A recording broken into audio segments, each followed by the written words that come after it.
The Door Through Space by Marion Zimmer Bradley. Chapter 8. I slept little that night.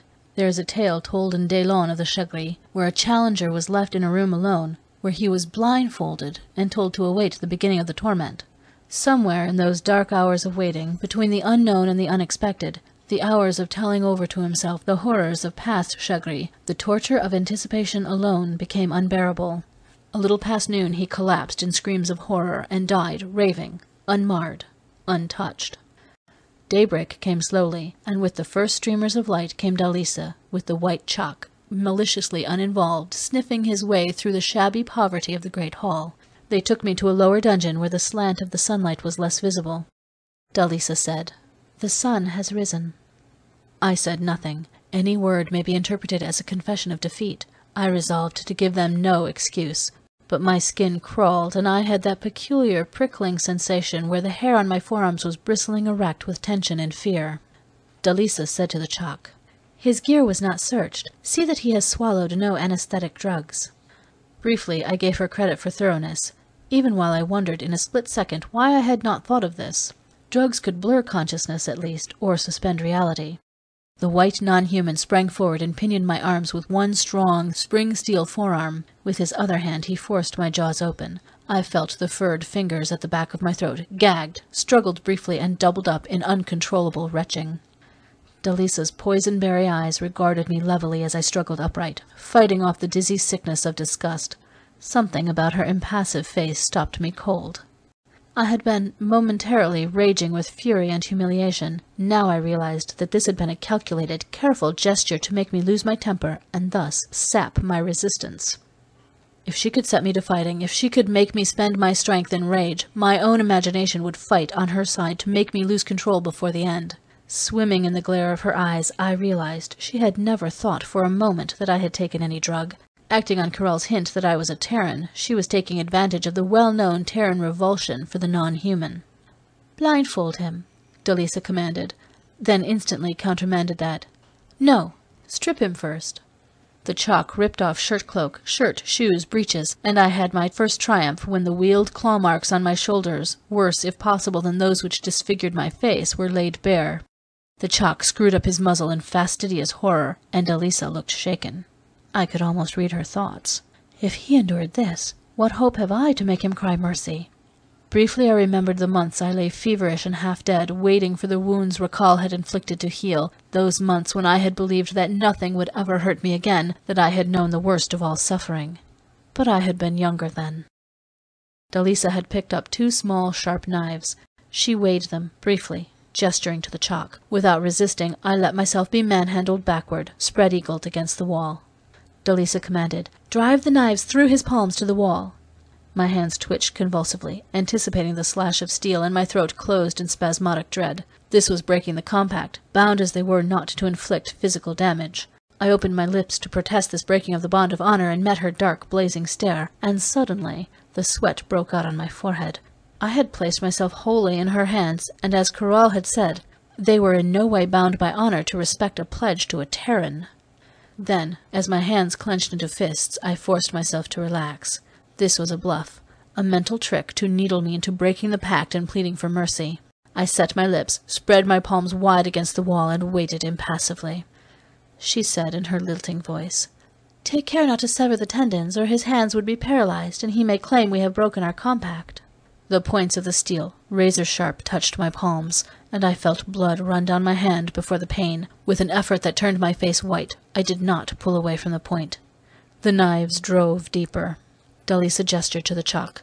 The knives dropped. 2 pinpricks, 1/4 of an inch deep, stung in my palm. I had outbluffed her. Had I? If I had expected her to betray disappointment, and I had, I was disappointed. Abruptly, as if the game had wearied her already, she gestured, and I could not hold back a gasp as my arms were hauled up over my head, twisted violently around one another, and trussed with thin cords that bit deep into the flesh. Then the rough upward pull almost jerked my shoulders from their sockets, and I heard the giant chalk grunt with effort as I was hauled upward until my feet barely, on tiptoe, touched the floor. "Blindfold him," said Dalisa languidly, "so that he cannot watch the ascent of the sun or its descent, or know what is to come." A dark softness muffled my eyes. After a little I heard her steps retreating. My arms, wrenched overhead and numbed with the bite of the cords, were beginning to hurt badly now. But it wasn't too bad. Surely she did not mean that this should be all. Sternly I controlled my imagination, taking a tight rein on my thoughts. There was only one way to meet this, hanging blind and racked in space, my toes barely scrabbling at the floor, and that was to take each thing as it came and not look ahead for an instant. First of all, I tried to get my feet under me, and discovered that by arching upwards to my fullest height, I could bear my weight on tiptoe and ease a little the dislocating ache in my armpits by slackening the overhead rope. But after a little, a cramping pain began to flare through the arches of my feet, and it became impossible to support my weight on tiptoe. I jarred down with violent strain on my wrists and wrenched shoulders again, and for a moment the shooting agony was so intense that I nearly screamed. I thought I heard a soft breath near me. After a little it subsided to a sharp ache, then to a dull ache, and then to the violent cramping again, and once more I struggled to get my toes under me. I realized that by allowing my toes barely to touch the floor, they had doubled and tripled the pain by the tantalizing hope of, if not momentary relief, at least the alteration of one pain for another. I haven't the faintest idea even now how long I repeated that agonizing cycle, struggle for a toehold on rough stone, scraping my bare feet raw, arch upward with all my strength to release for a few moments the strain on my wrenched shoulders, the momentary illusion of relief as I found my balance, and the pressure lightened on my wrists. Then the slow creeping, first of an ache, then of a pain, then of a violent agony in the arches of my feet and calves. And, delayed to the last endurable moment, that final terrible anguish when the drop of my full weight pulled shoulder and wrist and elbow joints with that bone-shattering jerk. I started once to estimate how much time had passed, how many hours had crawled by, then checked myself, for that was imminent madness. But once the process had begun, my brain would not abandon, and I found myself, with compulsive precision, counting off the seconds and the minutes in each cycle. Stretch upward. Release the pressure on the arms, the beginning of pain in the calves and arches and toes, the creeping of pain up the ribs and loins and shoulders, the sudden, jarring drop on the arms again. My throat was intolerably dry. Under other circumstances I might have estimated the time by the growing hunger and thirst, but the rough treatment I had received made this impossible. There were other, unmentionable, humiliating pains. After a time, to bolster my flagging courage, I found myself thinking of all the ways it might have been worse. I have heard of a chagrin exposed to the bite of poisonous, not fatal but painfully poisonous, insects, and to the worrying of the small, gnawing rodents which can be trained to bite and tear. Or I might have been branded. I banished the memory with the powerful exorcism. The man in Daylon, whose anticipation alone of a torture which never came, had broken his mind. There was only one way to conquer this, and that was to act as if the present moment was the only one, and never for a moment to forget that the strongest of compacts bound them not to harm me, that the end of this was fixed by sunset. Gradually, however, all such rational thoughts blurred in the semi-delirium of thirst and pain, narrowing to a red blaze of agony across my shoulder blades. I eased up on my toes again. White-hot pain blazed through my feet. The rough stone on which my toes sank had been covered with metal, and I smelled scorching flesh, jerking up my feet with a wordless snarl of rage and fury, hanging in agony by my shoulders alone. And then I lost consciousness, at least for several moments, for when I became aware again through the nightmare of pain, my toes were resting lightly and securely on cold stone. The smell of burned flesh remained, and the painful stinging in my toes. Mingled with that smell was a drift of perfume close by. Dalisa murmured, "I do not wish to break our bargain by damaging your feet. It's only a little touch of fire to keep you from too much security in resting them." I felt the taste of blood mingle in my mouth with the sour taste of vomit. I felt delirious, light-headed. After another eternity I wondered if I had really heard Dalisa's lilting croon, or whether it was a nightmare born of feverish pain.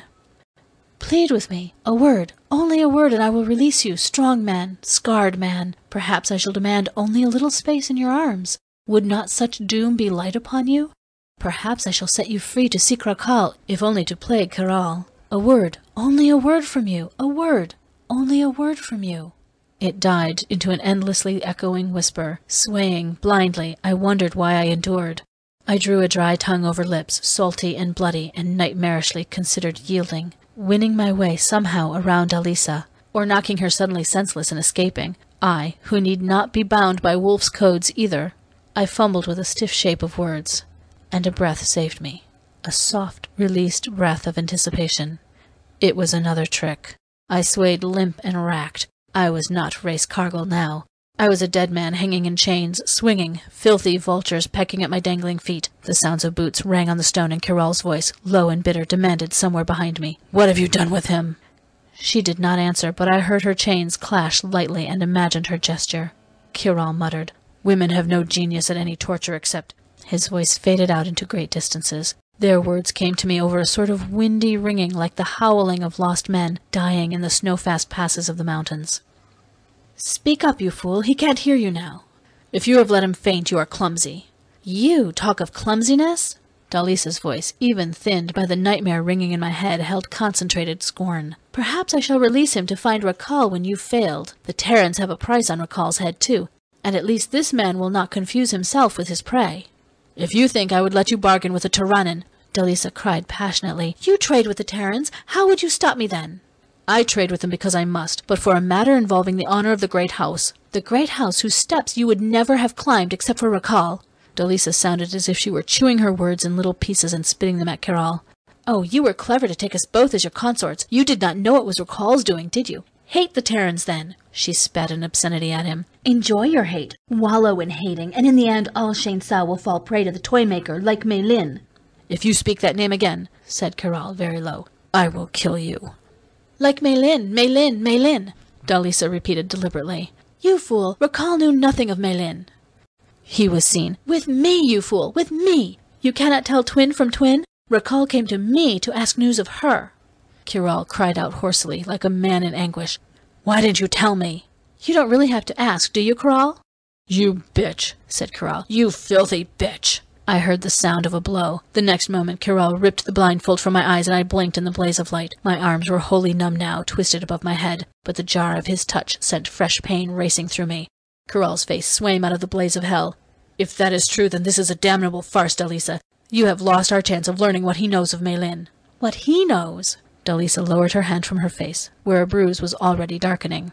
"Mei Lin has twice appeared when I was with him. Loose him, Dalisa, and bargain with him, what we know of Rakal for what he knows of Mei Lin." "If you think I would let you bargain with Terranin," she mocked. "Weakling, this quarrel is mine. You fool, the others in the caravan will give me news if you will not. Where is Quinn?" From 1,000,000 miles away, Kiral laughed. "You've slipped the wrong hawk, Dalisa. The catman killed him." His skein flicked loose. He climbed to a perch near the rope at my wrists. "Bargain with me, Raskar?" I coughed, unable to speak, and Kiral insisted. "Will you bargain? End this damned woman's farce which makes a mock of Shegri?" The slant of sun told me there was light left. I found a shred of voice, not knowing what I was going to say until I had said it irrevocably. "This is between Dalisa and me." Kiral glared at me in mounting rage. With 4 strides he was out of the room, flinging back a harsh, furious, "I hope you kill each other!" and the door slammed. Dalisa's face swam red, and again as before I knew the battle which was joined between us would be fought to a dreadful end. She touched my chest lightly, but the touch jolted excruciating pain through my shoulders. "Did you kill Quinn?" I wondered wearily what this presaged. "Did you?" In a passion she cried. "Answer! Did you kill him?" She struck me hard, and where the touch had been pain, the blow was a blaze of white agony. I fainted. "Answer!" She struck me again, and the white blaze jolted me back to consciousness. "Answer me! Answer!" Each cry brought a blow until I gasped finally. He signaled. Set Catman on us. "No!" She stood staring at me, and her white face was a death mask in which the eyes lived. She screamed wildly, and the huge Chuck came running. "Cut him down! Cut him down! Cut him down!" A knife slashed the rope, and I slumped, falling in a bone-breaking huddle to the floor. My arms were still twisted over my head. The Chuck cut the ropes apart, pulled my arms roughly back into place, and I gagged with the pain as the blood began flowing painfully through the chafed and swollen hands. And then I lost consciousness, more or less permanently this time. End of Chapter 8.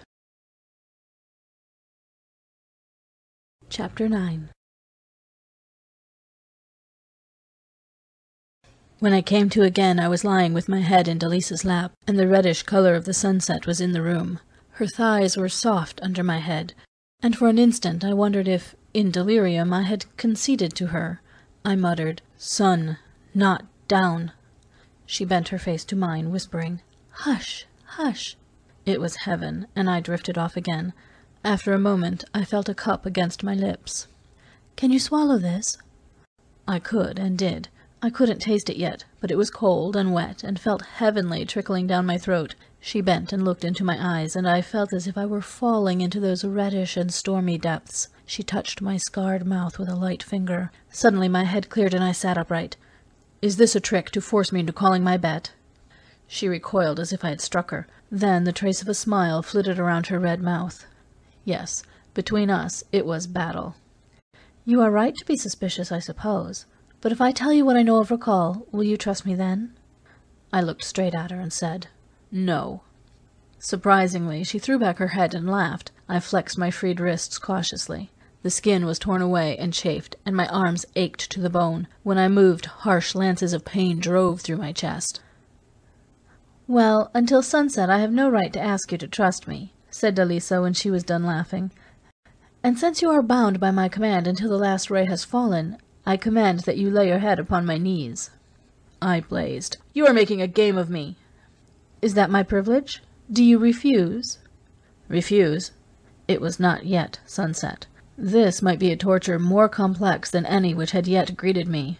From the scarlet glint in her eyes I felt she was playing with me, as the cat things of the forest play with their helpless victims. My mouth twitched in a grimace of humiliation as I lowered myself obediently until my head rested on her fur-clad knees. She murmured, smiling, "Is this so unbearable, then?" I said nothing. Never for an instant could I forget that, all human, all woman as she seemed, Dallas's race was worn and old when the Terran Empire had not left their home star. The mind of Wolf, which has mingled with the non-human since before the beginnings of recorded time, is unfathomable to an outsider. I was better equipped than most Earthmen to keep pace with its surface acts, but I could never pretend to understand its deeper motivations. It works on complex and irrational logic. Mischief is an integral part of it.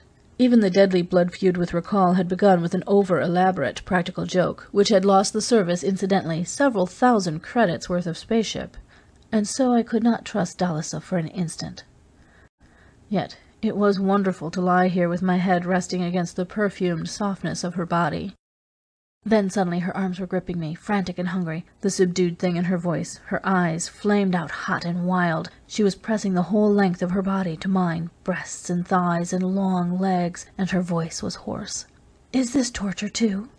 Beneath the fur robe she was soft and white, and the subtle scent of her hair seemed a deeper entrapment than any. Frail as she seemed, her arms had the strength of steel, and pain blazed down my wrenched shoulders, seared through the twined wrists. Then I forgot the pain. Over her shoulder, the last dropping redness of the sun vanished and plunged the room into orchid twilight. I caught her wrists in my hands, prizing them backward, twisting them upward over her head. I said thickly, "The sun's down," and then I stopped her wild mouth with mine. And I knew that the battle between us had reached climax and victory simultaneously, and any question about who had won was purely academic. During the night sometime, while her dark head lay motionless on my shoulder, I found myself staring into the darkness, wakeful. The throbbing of my bruises had little to do with my sleeplessness. I was remembering other chained girls from the old days in the dry towns, and the honey and poison of them distilled into Dalisa's kisses. Her head was very light on my shoulder, and she felt curiously insubstantial, like a woman of feathers.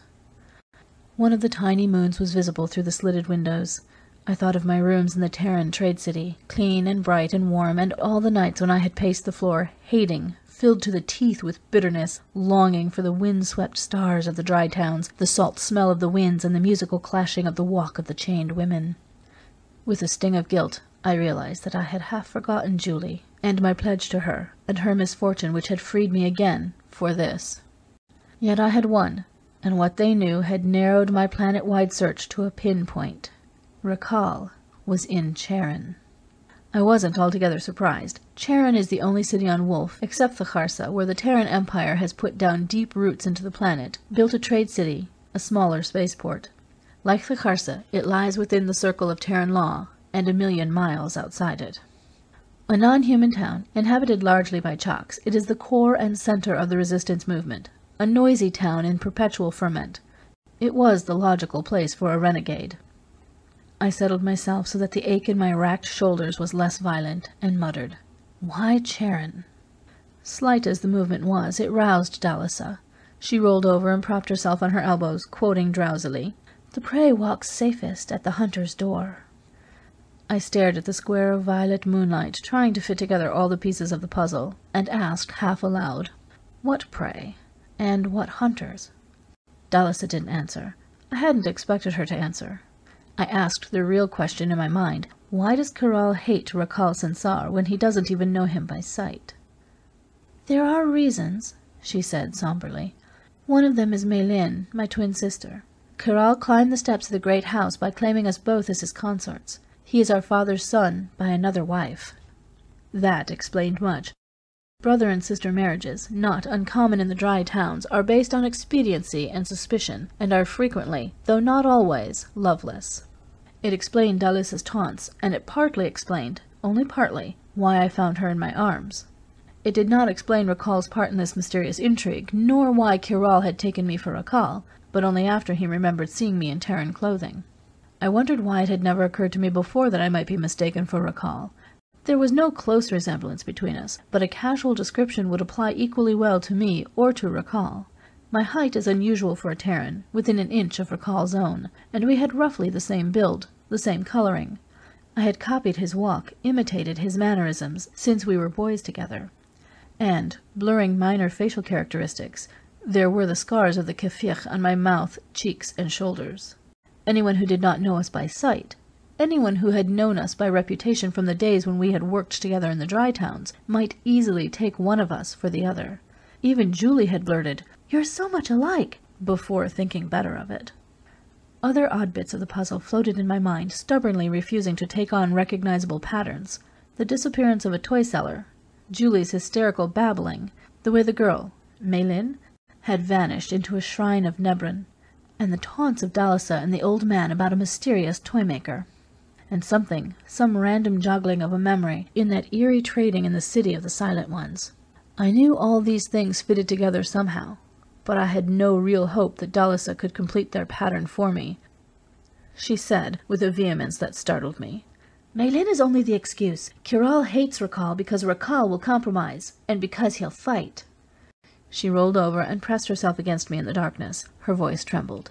"Race, our world is dying. We can't stand against Terra, and there are other things, worse things." I sat up, surprised to find myself defending Terra to this girl. After all these years I was back in my own world, and yet I heard myself say quietly, "The Terrans aren't exploiting Wolf. We haven't abolished the rule of Shainsa. We've changed nothing." It was true. Terra held Wolf by compact, not conquest. They paid, and paid generously for the lease of the lands where their trade cities would rise, and stepped beyond them only when invited to do so. "We let any city or state that wants to keep its independence govern itself until it collapses, Dalisa. And they do collapse after a generation or so. Very few primitive planets can hold out against us. The people themselves get tired of living under feudal or theocratic systems, and they beg to be taken into the Empire. That's all." "But that's just it," Dalisa argued. "You give the people all those things we used to give them, and you do it better. Just by being here, you're killing the dry towns. They're turning to you and leaving us, and you let them do it." I shook my head.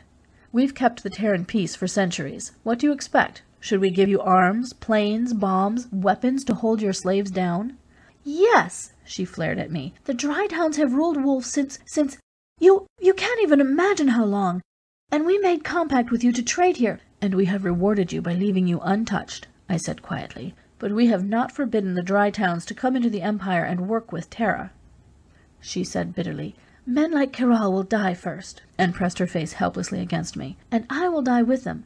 Meilin broke away, but I cannot. Courage is what I lack. Our world is rotten, Race, rotten all through, and I'm as rotten as the core of it. I could have killed you today, and I'm here in your arms. Our world is rotten, but I've no confidence that the new world will be better." I put my hand under her chin and looked down gravely into her face, only a pale oval in the darkness. There was nothing I could say. She had said it all, and truthfully. I had hated and yearned and starved for this, and when I found it, it turned salty and bloody on my lips, like Dalisa's despairing kisses. She ran her fingers over the scars on my face, then gripped her small, thin hands around my wrists so fiercely that I grunted protest. "You will not forget me?" she said in her strangely lilting voice. "You will not forget me, although you were victorious." She twisted and lay looking up at me, her eyes glowing faintly luminous in darkness. I knew that she could see me as clearly as if it were day. I think it was my victory, not yours, Race Cargill. Gently, on an impulse I could not explain, I picked up one delicate wrist, then the other, unclasping the heavy, jeweled bracelets. She let out a stifled cry of dismay, and then I tossed the chains into a corner before I drew her savagely into my arms again and forced her head back under my mouth. I said goodbye to her alone in the reddish, wind-swept space before the great house. She pressed her head against my shoulder and whispered, "Race, take me with you." For answer, I only picked up her narrow wrists and turned them over on my palm. The jeweled bracelets were clasped again around the thinly boned joints, and on some self-punishing impulse, she had shortened the chains so that she could not even put her arms around me. I lifted the punished wrists to my mouth and kissed them gently. "You don't want to leave, Dalisa." I was desperately sorry for her. She would go down with her dying world, proud and cold and with no place in the new one. She kissed me, and I tasted blood, her thin, fettered body straining wildly against me, shaken with tearing, convulsive sobs. Then she turned and fled back into the shadow of the great, dark house. I never saw her again. End of Chapter 9. Chapter 10. A few days later, I found myself nearing the end of the trail. It was twilight in Terran, hot and reeking with the gypsy glare of fires which burned smoking at the far end of the street of the 6 shepherds. I crouched in the shadow of a wall, waiting. My skin itched from the dirty shirt-cloak I hadn't changed in days. Shabbiness is wise in non-human parts, and dry-towners think too much of water to waste much of it in superfluous washing anyhow. I scratched unobtrusively, and glanced cautiously down the street. It seemed empty, except for a few sodden derelicts sprawled in doorways. The street of the 6 shepherds is a filthy slum, but I made sure my skein was loose. Terran is not a particularly safe town, even for dry-towners, and especially not for Earthmen, at any time. Even with what Dalisa told me, the search had been difficult. Terran is not Shainsa. In Terran, where human and non-human live closer together than anywhere else on the planet, information about such men as Rakal can be bought, but the policy is to let the buyer beware. That's fair enough, because the life of the seller has a way of not being worth much afterward either. A dirty, dust-laden wind was blowing up along the street, heavy with strange smells. The pungent reek of incense from a street shrine was in the smells, the heavy, acrid odor that made my skin crawl. In the hills behind Terran, the ghost wind was rising. Borne on this wind, the Yamen would sweep down from the mountains, and everything human or nearly human would scatter in their path. They would range through the quarter all night, and in the morning they would melt away, until the ghost wind blew again. At any other time I would already have taken cover. I fancied that I could hear, borne on the wind, the far-away yelping, and envision the plumed, taloned figures which would come leaping down the street. In that moment, the quiet of the street split asunder.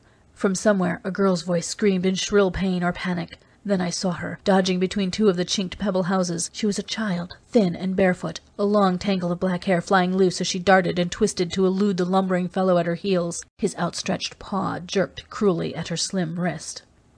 The little girl screamed and wrenched herself free and threw herself straight on me, wrapping herself around my neck with the violence of a storm wind. Her hair got in my mouth, and her small hands gripped at my neck like a cat's flexed claws. "Oh, help me!" she gasped between sobs. "Don't let him get me! Don't!" And even in the broken plea, I took it in that the little ragamuffin did not speak the jargon of that slum, but the pure speech of Shainsa. What I did then was as automatic as if it had been Julie.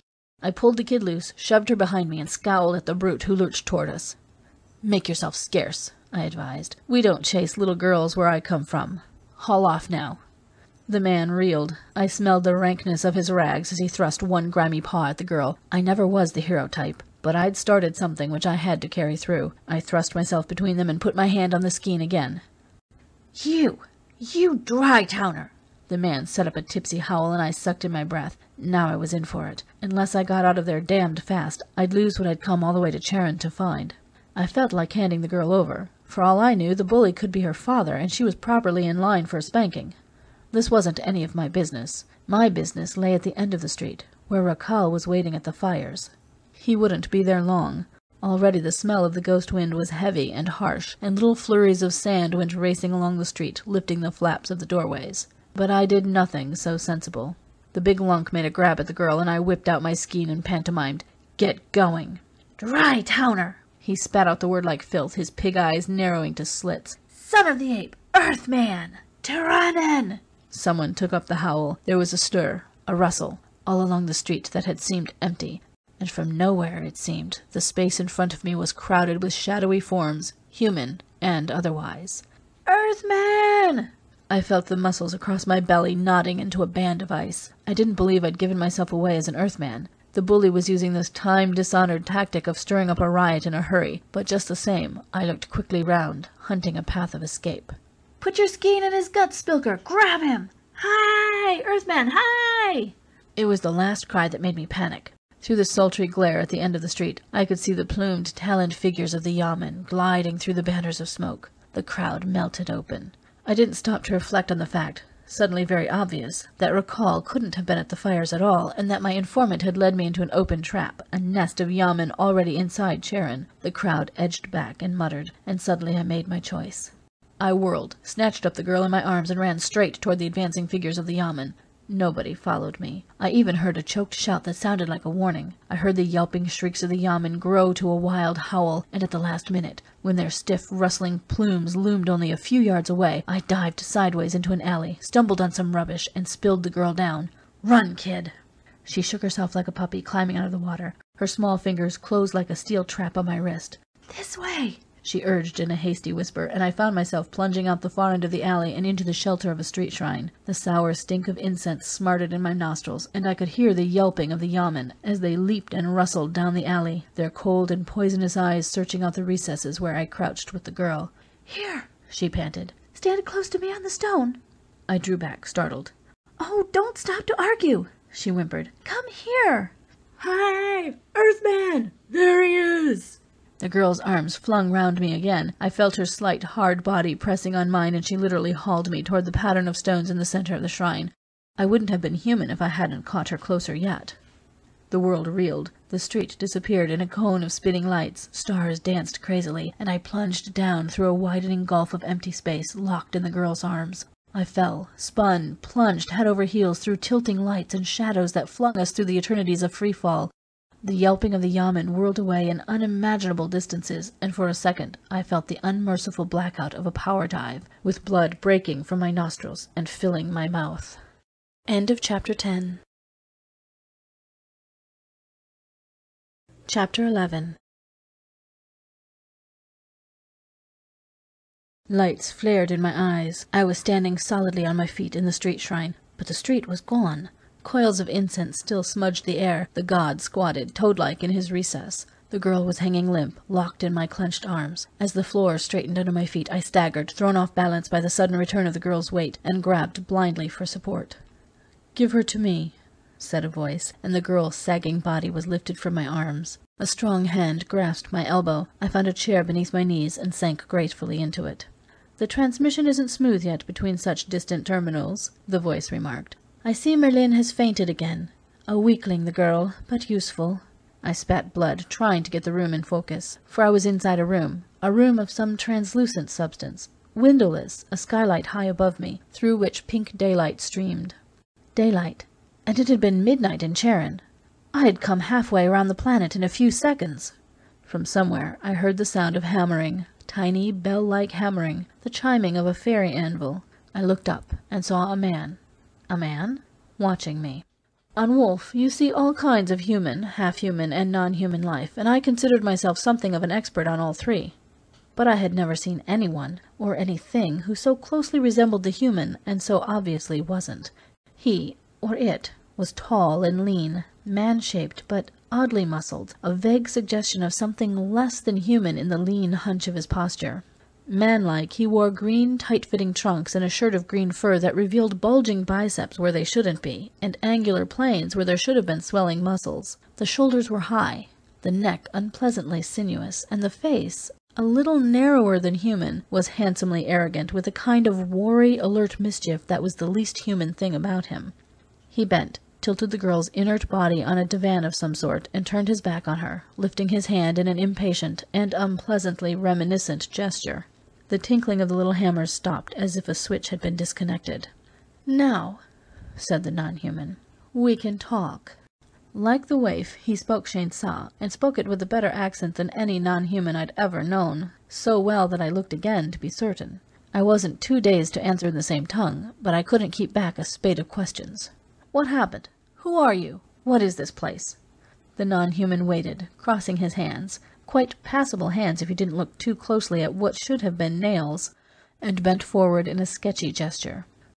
Do not blame Mélin. She acted under orders. It was imperative you be brought here tonight, and we had reason to believe you might ignore an ordinary summons. You were clever at evading our surveillance, for a time, but there would not be 2 dry towners in Charon tonight who would dare the ghost wind. Your reputation does you justice, Recall Sensar. Recall Sensar. Once again, recall. Shaken, I pulled a rag from my pocket and wiped blood from my mouth. I'd figured out in Shainsa why the mistake was logical, and here in Charon I'd been hanging around in Recall's old haunts, covering his old trails. Once again, mistaken identity was natural. Natural or not, I wasn't going to deny it. If these were Recall's enemies, my real identity should be kept as an ace in reserve which might, just might, get me out alive again. If they were his friends, well, I could only hope that no one who knew him well by sight would walk in on me. We knew, the non-human continued, that if you remained where you were, the Terran Cargill would have made his arrest. We know about your quarrel with Cargill, among other things, but we did not consider it necessary that you should fall into his hands at present. I was puzzled. I still don't understand. Exactly where am I? This is the Master Shrine of Nebran. Nebran. The stray pieces of the puzzle suddenly jolted into place. Kiral had warned me, not knowing he was doing it. I hastily imitated the gesture Kiral had made, gabbling a few words of an archaic charm.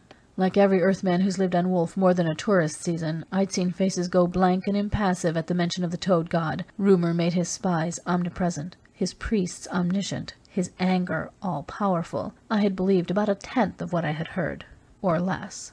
The Terran Empire has little to say to planetary religions, and Nebran's cult is a remarkably obscure one, despite the street shrines on every corner. Now I was in his master shrine, and the device which had brought me here was beyond a doubt a working model of a matter transmitter.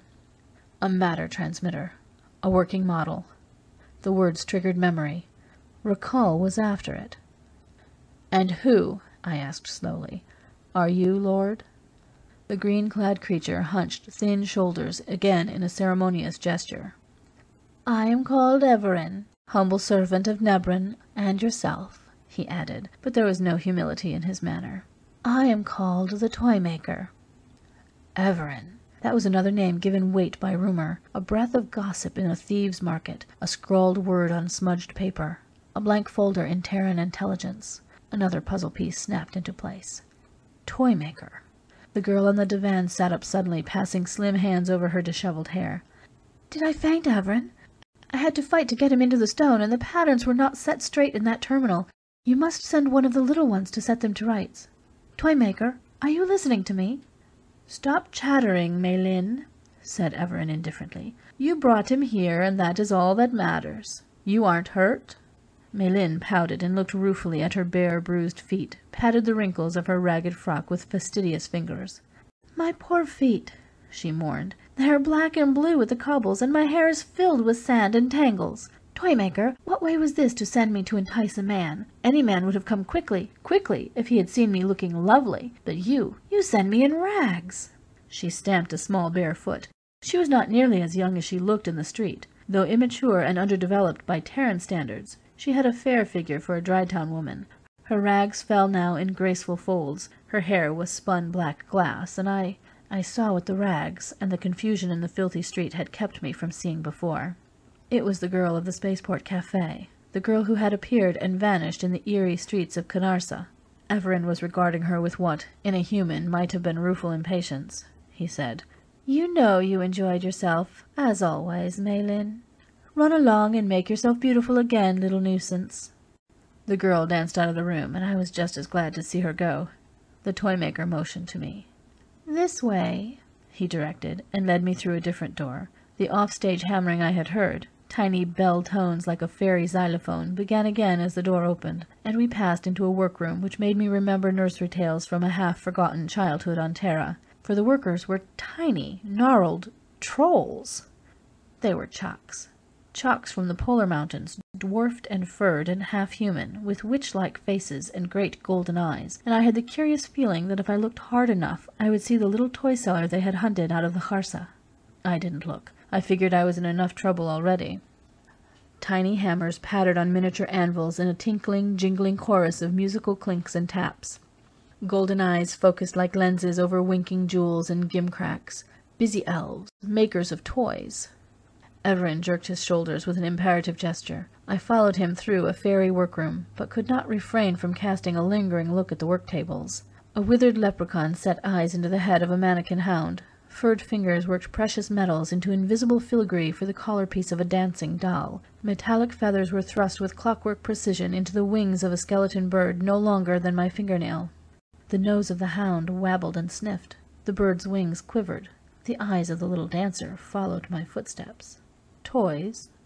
"This way," Everin rapped, and a door slid shut behind us. The clinks and taps grew fainter, but never ceased. My face must have betrayed more than conventional impassivity, for Everin smiled. "Now you know, Rakal, why I am called the Toy Maker. Is it not strange? The Master Priest of Nebran, a maker of toys, and the Shrine of the Toad God, a workshop for children's playthings." Everin paused suggestively. They were obviously not children's playthings, and this was my cue to say so, but I avoided the trap. Everin opened a sliding panel and took out a doll. She was perhaps the length of my longest finger, molded to the precise proportions of a woman, and costumed after the bizarre fashion of the Ardkran dancing girls. Everin touched no button or key that I could see, but when he set the figure on its feet, it executed a whirling, arm-tossing dance in a fast, tricky tempo.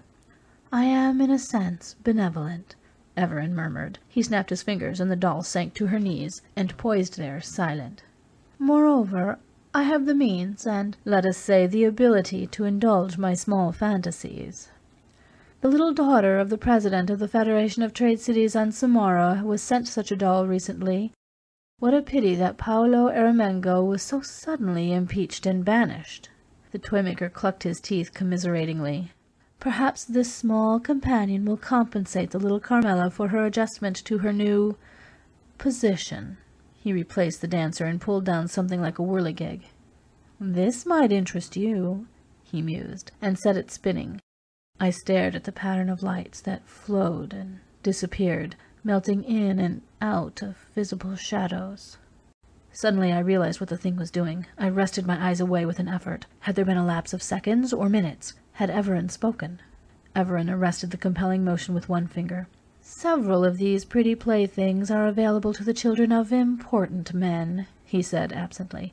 "An import of value for our exploited and impoverished world. Unfortunately, they are perhaps a little, obvious. The incident of nervous breakdowns is, interfering with their sale. The children, of course, are unaffected and love them." Everin set the hypnotic wheel moving again, glanced sideways at me, and set it carefully back. "Now," Everin's voice, hard with the silkiness of a cat's snarl, clawed the silence, "we'll talk business." I turned, composing my face. Everin had something concealed in one hand, but I didn't think it was a weapon, and if I'd known, I'd have had to ignore it anyway. "Perhaps you wonder how we recognized and found you?" A panel cleared in the wall and became translucent. Confused flickers moved, dropped into focus, and I realized that the panel was an ordinary television screen, and I was looking into the well-known interior of the Café of Three Rainbows in the trade city of Terran. By this time I was running low on curiosity, and didn't wonder till much, much later how televised pictures were transmitted around the curve of a planet. Everin sharpened the focus down on the long, Earth-type bar where a tall man in Terran clothes was talking to a pale-haired girl.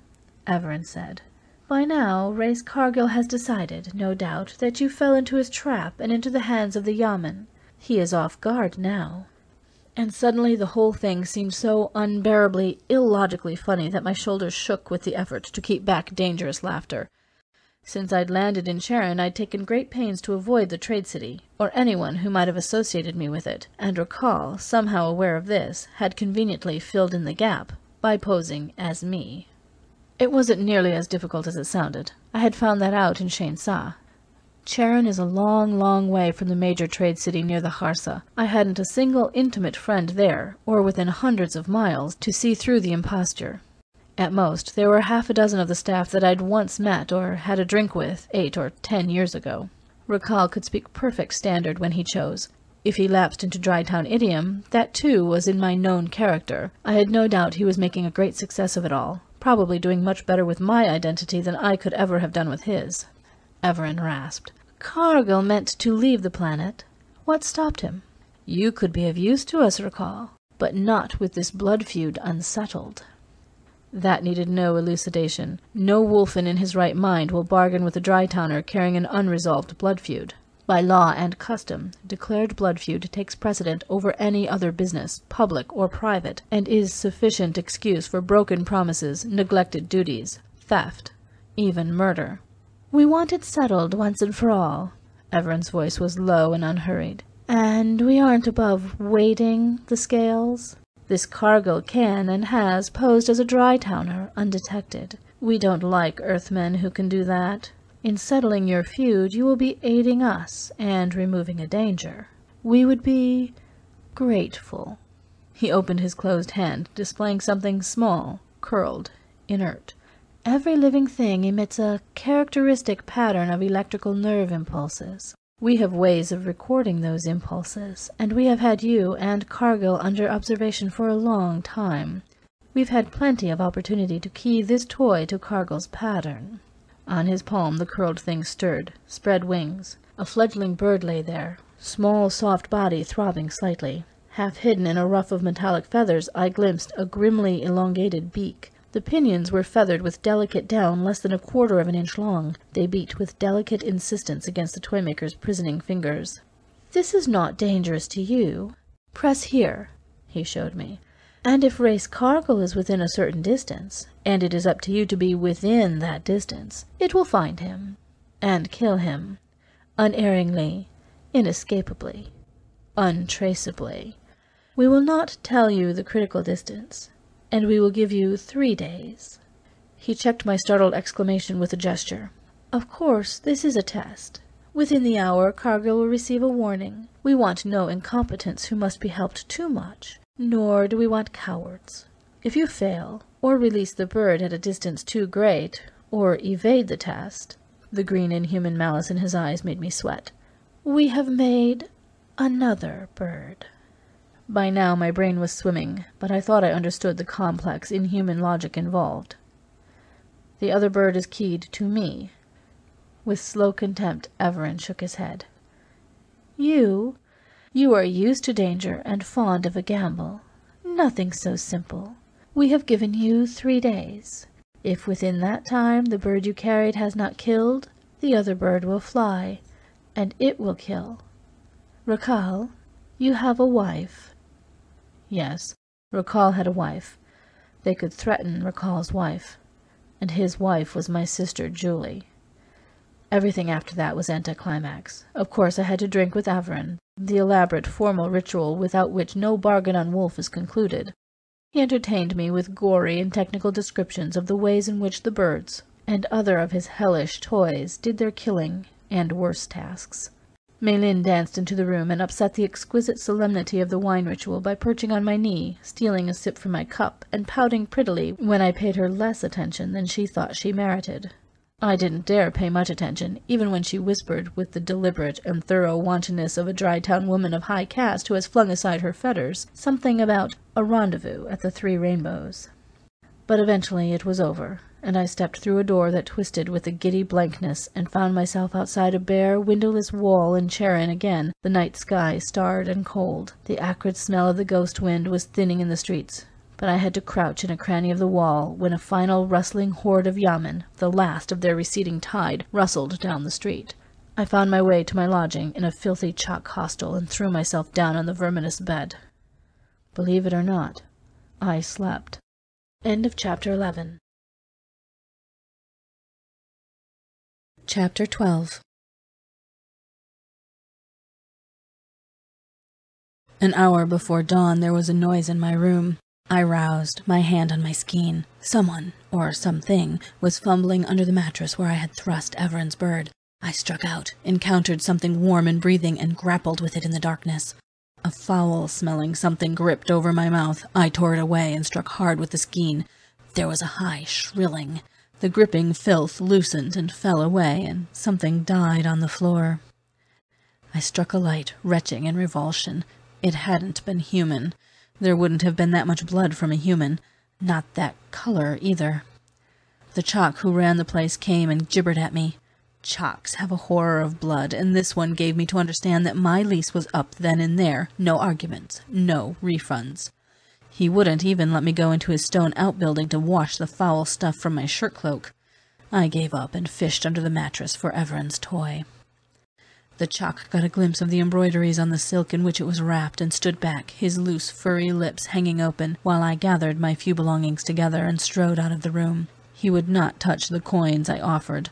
I laid them on a chest, and he let them lie there, and as I went into the reddening morning, they came flying after me into the street. I pulled the silk from the toy and tried to make some sense from my predicament. The little thing lay innocent and silent in my palm. It wouldn't tell me whether it had been keyed to me, the real Cargill, some time in the past, or to Racal, using my name and reputation in the Terran colony here at Terran. If I pressed the stud, it might play out this comedy of errors by hunting down Racal, and all my troubles would be over. For a while, at least, until Everin found out what had happened. I didn't deceive myself that I could carry the impersonation through another meeting. On the other hand, if I pressed the stud, the bird might turn on me, and then all my troubles would be over for good. If I delayed past Everin's deadline and did nothing, the other bird in his keeping would hunt down Julie and give her a swift and not too painless death. I spent most of the day in a chalk dive, juggling plans, toys innocent and sinister, spies, messengers, toys which killed horribly, toys which could be controlled perhaps by the pliant mind of a child, and every child hates its parents now and again. Even in the Terran colony, who was safe? In Mac's very home, one of the Magnuson youngsters had a shiny thing which might or might not be one of Everin's hellish toys. Or was I beginning to think like a superstitious dry-towner? Damn it, Everin couldn't be infallible. He hadn't even recognized me as Race Cargill. Or... Suddenly the sweat broke out again on my forehead. Or had he? Had the whole thing been one of those sinister, deadly, and incomprehensible non-human jokes? I kept coming to the same conclusion. Julie was in danger, but she was half a world away. Racal was here in Terran. There was a child involved. Julie's child. The first step was to get inside the Terran colony and see how the land lay. Terran is a city shaped like a crescent moon encircling the small trade city. A miniature spaceport, a miniature skyscraper HQ, and clustered dwellings of the Terrans who worked there, and those who lived with them and supplied them with necessities, services, and luxuries. Entry from one to the other is through a guarded gateway, since this is hostile territory, and Terran lies far beyond the impress of ordinary Terran law. But the gate stood open wide, and the guards looked lax and bored. They had shockers, but they didn't look as if they'd used them lately. One raised an eyebrow at his companion as I shambled up. I could pretty well guess the impression I made, dirty, unkempt, and stained with non-human blood. I asked permission to go into the Terran zone. They asked me my name and business, and I toyed with the notion of giving them the name of the man I was inadvertently impersonating. Then I decided that if Racal had passed himself off as Race Cargill, he'd expect exactly that, and he was also capable of the masterstroke of impudence, putting out a pickup order through Space Force for his own name. So I gave them the name we'd used from Shainsaw to Terran, and tacked one of the Secret Service passwords on the end of it. They each looked at each other again, and one said, "Raskar, eh? This is the guy, all right." He took me into the little booth by the gate while the other used an intercom device. Presently they took me along to the HQ building and into an office that said Legate. I tried not to panic, but it wasn't easy. Evidently I'd walked square into another trap. One guard asked me, "All right, now, what exactly is your business in the trade city?" I'd hoped to locate Racal first. Now I knew I'd have no chance, and at all costs I must straighten out this matter of identity before it went any further. "Put me straight through to Magnuson's office, level 38 at Central HQ, by Vizzy," I demanded. I was trying to remember if Mac had ever even heard the name we used in Shainsaw. I decided I couldn't risk it. "Name of Race Cargill." The guard grinned without moving. He said to his partner, "That's the one, all right." He put his hand on my shoulder, spinning me around. "Haul off, man. Shake your boots." There were two of them, and Space Force guards aren't picked for their good looks. Just the same, I gave a pretty good account of myself until the inner door opened and a man came storming out. "What the devil is all this racket?" One guard got a hammerlock on me. "This dry-towner bum tried to talk us into making a priority call to Magnuson, the chief at Central. He knew a couple of the SS passwords. That's what's got him through the gate. Remember, Cargill passed the word that somebody would turn up trying to impersonate him." "I remember." The strange man's eyes were wary and cold. "You damned fools," I snarled. "Magnuson will identify me. Can't you realize you're dealing with an imposter?" One of the guards said to the legate in an undertone, "Maybe we ought to hold him as a suspicious character." But the legate shook his head. "Not worth the trouble. Cargill said it was a private affair. You might search him. Make sure he's not concealing contraband weapons," he added, and talked softly to the wide-eyed clerk in the background while the guards went through my shirt cloak and pockets. When they started to unwrap the silk-shrouded toy, I yelled. If the thing got set off accidentally, there'd be trouble. The legate turned and rebuked. "Can't you see it's embroidered with the toad god? It's a religious amulet of some sort. Let it alone." They grumbled, but gave it back to me, and the legate commanded, "Don't mess him up any more. Give him back his knife and take him to the gates, but make sure he doesn't come back." I found myself seized and frog-marched to the gate. One guard pushed my skein back into its clasp, the other shoved me hard, and I stumbled, fell sprawling in the dust of the cobbled street, to the accompaniment of a profane statement about what I could expect if I came back. A chorus of jeers from a cluster of chalk children and veiled women broke across me. I picked myself up, glowered so fiercely at the giggling spectators that the laughter drained away into silence, and clenched my fists, half inclined to turn back and bull my way through. Then I subsided. First round, to Rakal. He had sprung the trap on me very neatly. The street was narrow and crooked, winding between doubled rows of pebble houses and full of dark shadows even in the crimson noon. I walked aimlessly, favoring the arm the guard had crushed. I was no closer to settling things with Rakal, and I had slammed at least one gate behind me. Why hadn't I had sense enough to walk up and demand to see Race Cargill? Why hadn't I insisted on a fingerprint check? I could prove my identity, and Rakal, using my name in my absence to those who didn't know me by sight, couldn't. I could at least have made him try. But he had maneuvered it very cleverly, so I never had a chance to insist on proofs. I turned into a wine shop and ordered a dram of greenish mountainberry liquor, sipping it slowly and fingering the few bills and coins in my pockets. I'd better forget about warning Julie. I couldn't vise her from Charon, except in the Terran zone. I had neither the money nor the time to make the trip in person, even if I could get passage on a Terran-dominated airline after today. Mei Lin. She had flirted with me, and like Dalisa, she might prove vulnerable. It might be another trap, but I'd take the chance. At least I could get hints about Everin, and I needed information. I wasn't used to this kind of intrigue anymore. The smell of danger was foreign to me now, and I found it unpleasant. The small lump of the bird in my pocket tantalized me. I took it out again. It was a temptation to press the stud and let it settle things, or at least start them going, then and there. After a while I noticed the proprietors of the shop staring at the silk of the wrappings. They backed off, apprehensive. I held out a coin, and they shook their heads. "You are welcome to the drink," one of them said. "All we have is at your service. Only, please go. Go quickly." They would not touch the coins I offered. I thrust the bird in my pocket, swore, and went. It was my second experience with being somehow taboo, and I didn't like it. It was dusk when I realized I was being followed. At first it was a glimpse out of the corner of my eye, a head seen too frequently for coincidence. It developed into a too persistent footstep in uneven rhythm. Tap, tap, tap, tap, tap, tap. I had my skein handy, but I had a hunch this wasn't anything I could settle with a skein. I ducked into a side street and waited. Nothing. I went on, laughing at my imagined fears. And then, after a time, the soft, persistent footfall thudded behind me again. I cut across a thieves' market, dodging from stall to stall, cursed by old women selling hot fried goldfish, women in striped veils railing at me in their chiming talk when I brushed their rolled rugs with hasty feet. Far behind I heard the familiar, uneven hurry. Tap, tap, tap, tap, tap, tap. I fled down a street where women sat on flower-decked balconies, their open lanterns flowing with fountains and rivulets of gold and orange fire. I raced through quiet streets where furred children crept to doors and watched me pass with great golden eyes that shone in the dark. I dodged into an alley and lay there, breathing hard. Someone, not 2 inches away, said, "Are you one of us, brother?" I muttered something surly in his dialect, and a hand reassuringly human closed on my elbow. "This way." Out of breath with long running, I let him lead me, meaning to break away after a few steps, apologize for mistaken identity, and vanish, when a sound at the end of the street made me jerk stiff and listen. Tap, tap, tap, tap, tap, tap. I let my arm relax in the hand that guided me, flung a fold of my shirt cloak over my face, and went along with my unknown guide. End of Chapter 12. Chapter 13. I stumbled over steps, took a jolting stride downward, and found myself in a dim room jammed with dark figures, human and non-human.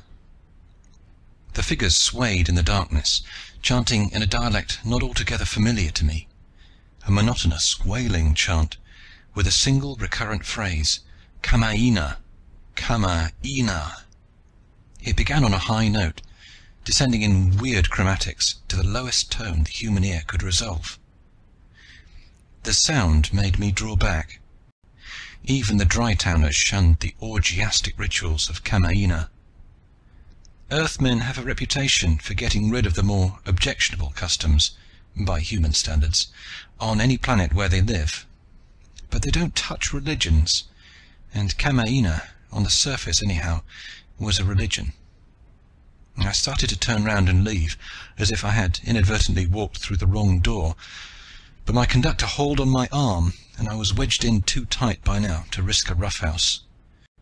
Trying to force my way out would only have called attention to me, and the first of the Secret Service maxims is, when in doubt, go along, keep quiet, and watch the other guy. As my eyes adapted to the dim light, I saw that most of the crowd were Terran plainsmen or chaks. One or two wore Dry-town shirt cloaks, and I even thought I saw an Earthman in the crowd, though I was never sure, and I fervently hope not. They were squatting around small crescent-shaped tables, and all intently gazing at a flickery spot of light at the front of the cellar. I saw an empty place at one table and dropped there, finding the floor soft as if cushioned. On each table, small smudging pastilles were burning, and from these cones of ash-tipped fire came the steamy, swimmy smoke that filled the darkness with strange colors. Beside me, an immature Chak girl was kneeling, her fettered hands strained tightly back at her sides, her naked breasts pierced for jeweled rings. Beneath the pallid fur around her pointed ears, the exquisite animal face was quite mad. She whispered to me, but her dialect was so thick that I could follow only a few words, and would just as soon not have heard those few. An older Chak grunted for silence, and she subsided, swaying and crooning. There were cups and decanters on all the tables, and a woman tilted pale phosphorescent fluid into a cup and offered it to me. I took one sip, then another. It was cold and pleasantly tart, and not until the second swallow turned sweet on my tongue did I know what I tasted. I pretended to swallow while the woman's eyes were fixed on me, then somehow contrived to spill the filthy stuff down my shirt. I was wary even of the fumes, but there was nothing else I could do.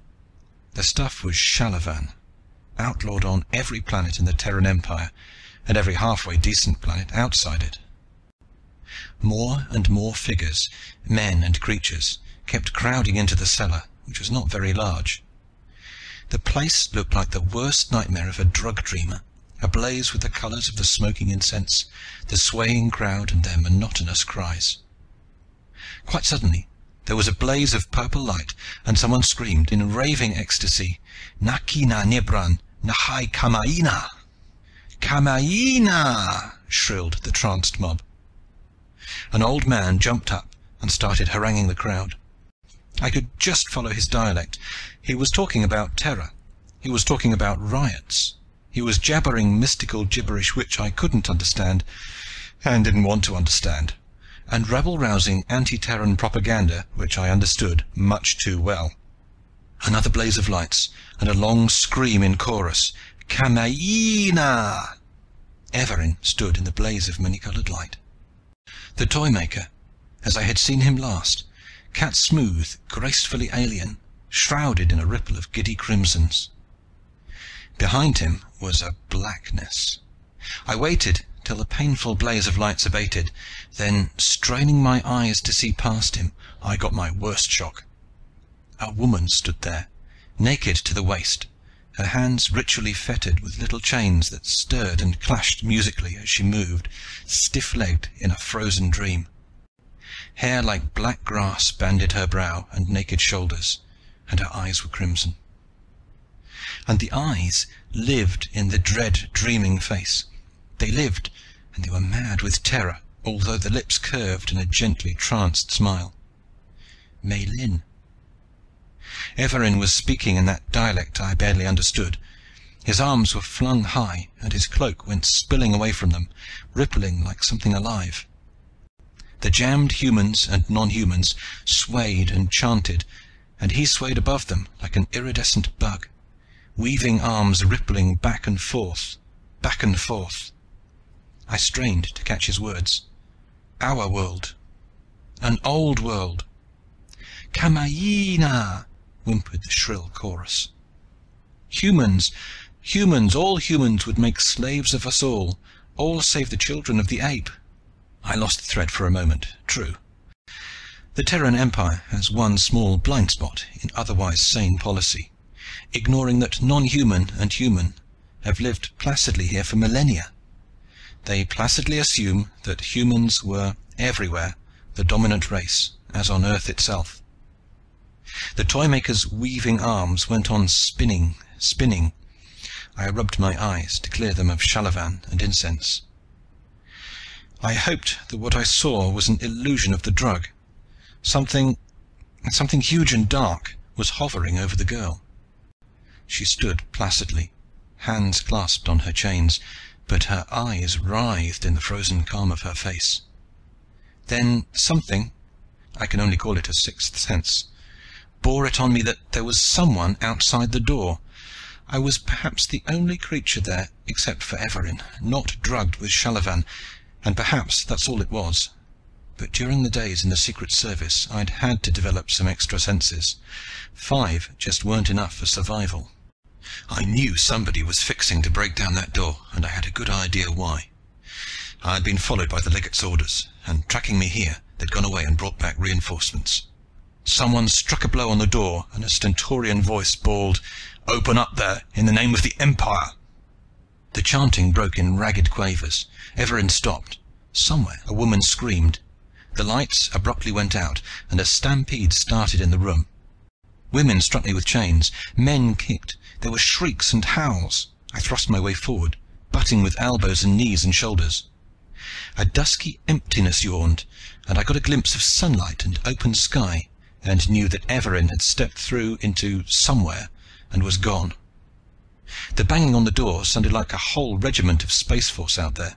I dived toward the shimmer of little stars which marked Maylin's tiara in the darkness, braving the black horror hovering above her, and touched rigid girl flesh, cold as death. I grabbed her and ducked sideways. This time it wasn't intuition. 9 times out of 10, anyway. Intuition is just a mental shortcut which adds up all the things which your subconscious has noticed while you were busy thinking about something else. Every native building on Wolf had concealed entrances and exits, and I knew where to look for them. This one was exactly where I expected. I pushed at it and found myself in a long, dim corridor. The head of a woman peered from an opening door. She saw Maylin's limp body hanging on my arm, and her mouth widened in a silent scream. Then the head popped back out of sight, and a door slammed. I heard the bolt slide. I ran for the end of the hall, the girl in my arms, thinking that this was where I came in as far as Maylin was concerned, and wondering why I bothered. The door opened on a dark, peaceful street. One lonely moon was setting beyond the rooftops. I set Maylin on her feet, but she moaned and crumpled against me. I put my shirt cloak round her bare shoulders. Judging by the noises and yells, we'd gotten out just in time. No one came out the exit behind us.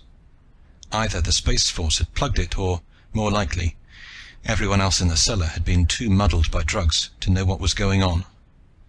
but it was only a few minutes, I knew, before Space Force would check the whole building for concealed escape holes. Suddenly, and irrelevantly, I found myself thinking of a day not too long ago when I'd stood up in front of a unit in training of Space Force, introduced to them as an intelligence expert on native towns, and solemnly warned them about concealed exits and entrances. I wondered, for half a minute, if it might not be simpler just to wait here and let them pick me up. Then I hoisted Malin across my shoulders. She was heavier than she looked, and after a minute, half conscious, she began to struggle and moan. There was a check-run cookshop down the street, a place I'd once known well, with an evil reputation and worse food, but it was quiet and stayed open all night. I turned in at the door, bending at the low lintel. The place was smoke-filled and foul-smelling. I dumped Malin on a couch, and sent the frowsy waiter for 2 bowls of noodles and coffee, handed him a few extra coins, and told him to leave us alone. He probably drew the worst possible inference. I saw his muzzle twitch at the smell of Shalavan, but it was that kind of place anyhow. He drew down the shutters and went. I stared at the unconscious girl, then shrugged and started on the noodles. My own head was still swimmy with the fumes, incense and drug, and I wanted it clear.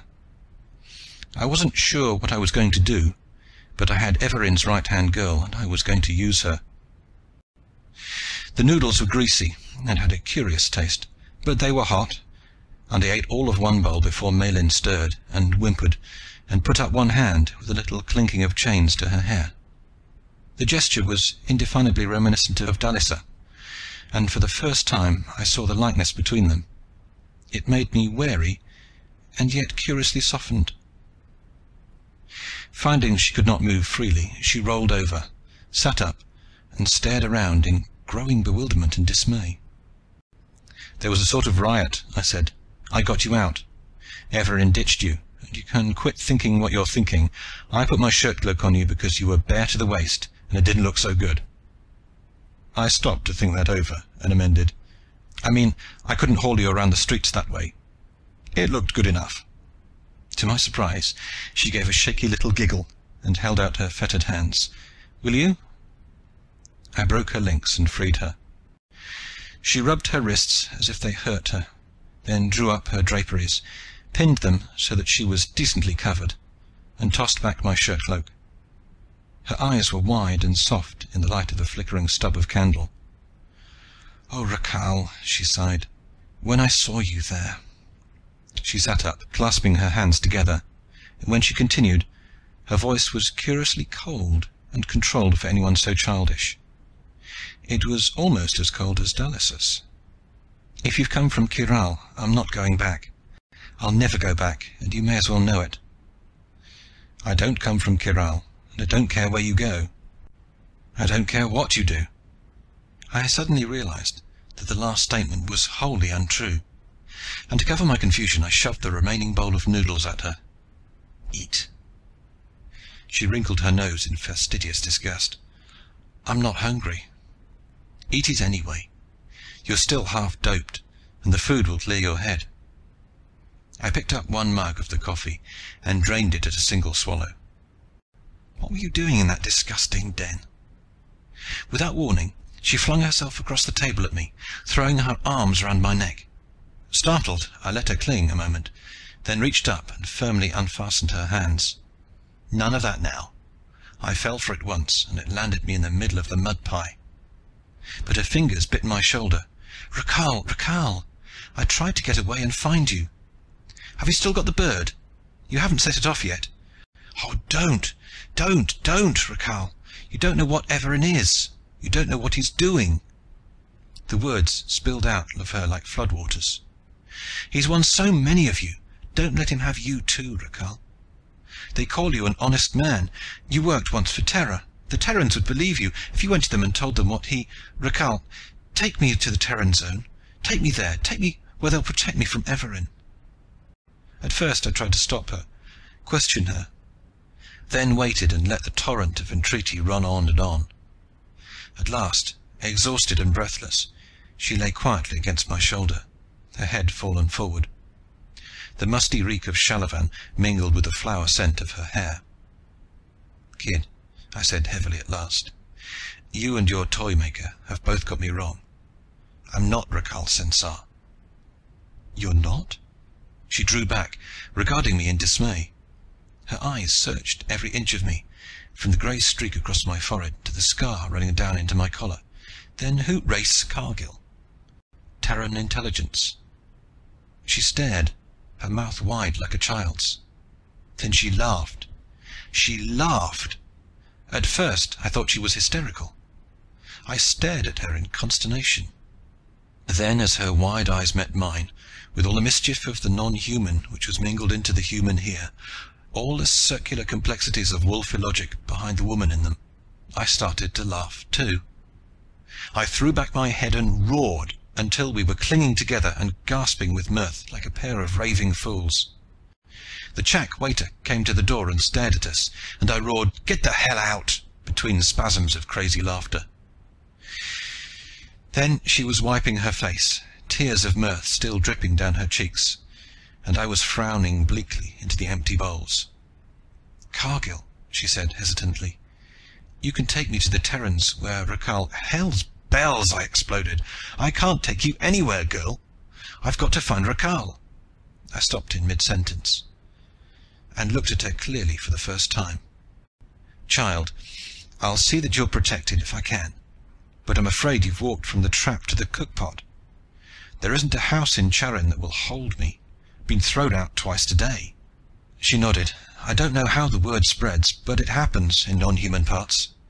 I think they can see trouble written in a human face, or smell it in the wind." She fell silent, her face propped sleepily between her hands, her hair falling in tangles. I took one of her hands in mine and turned it over.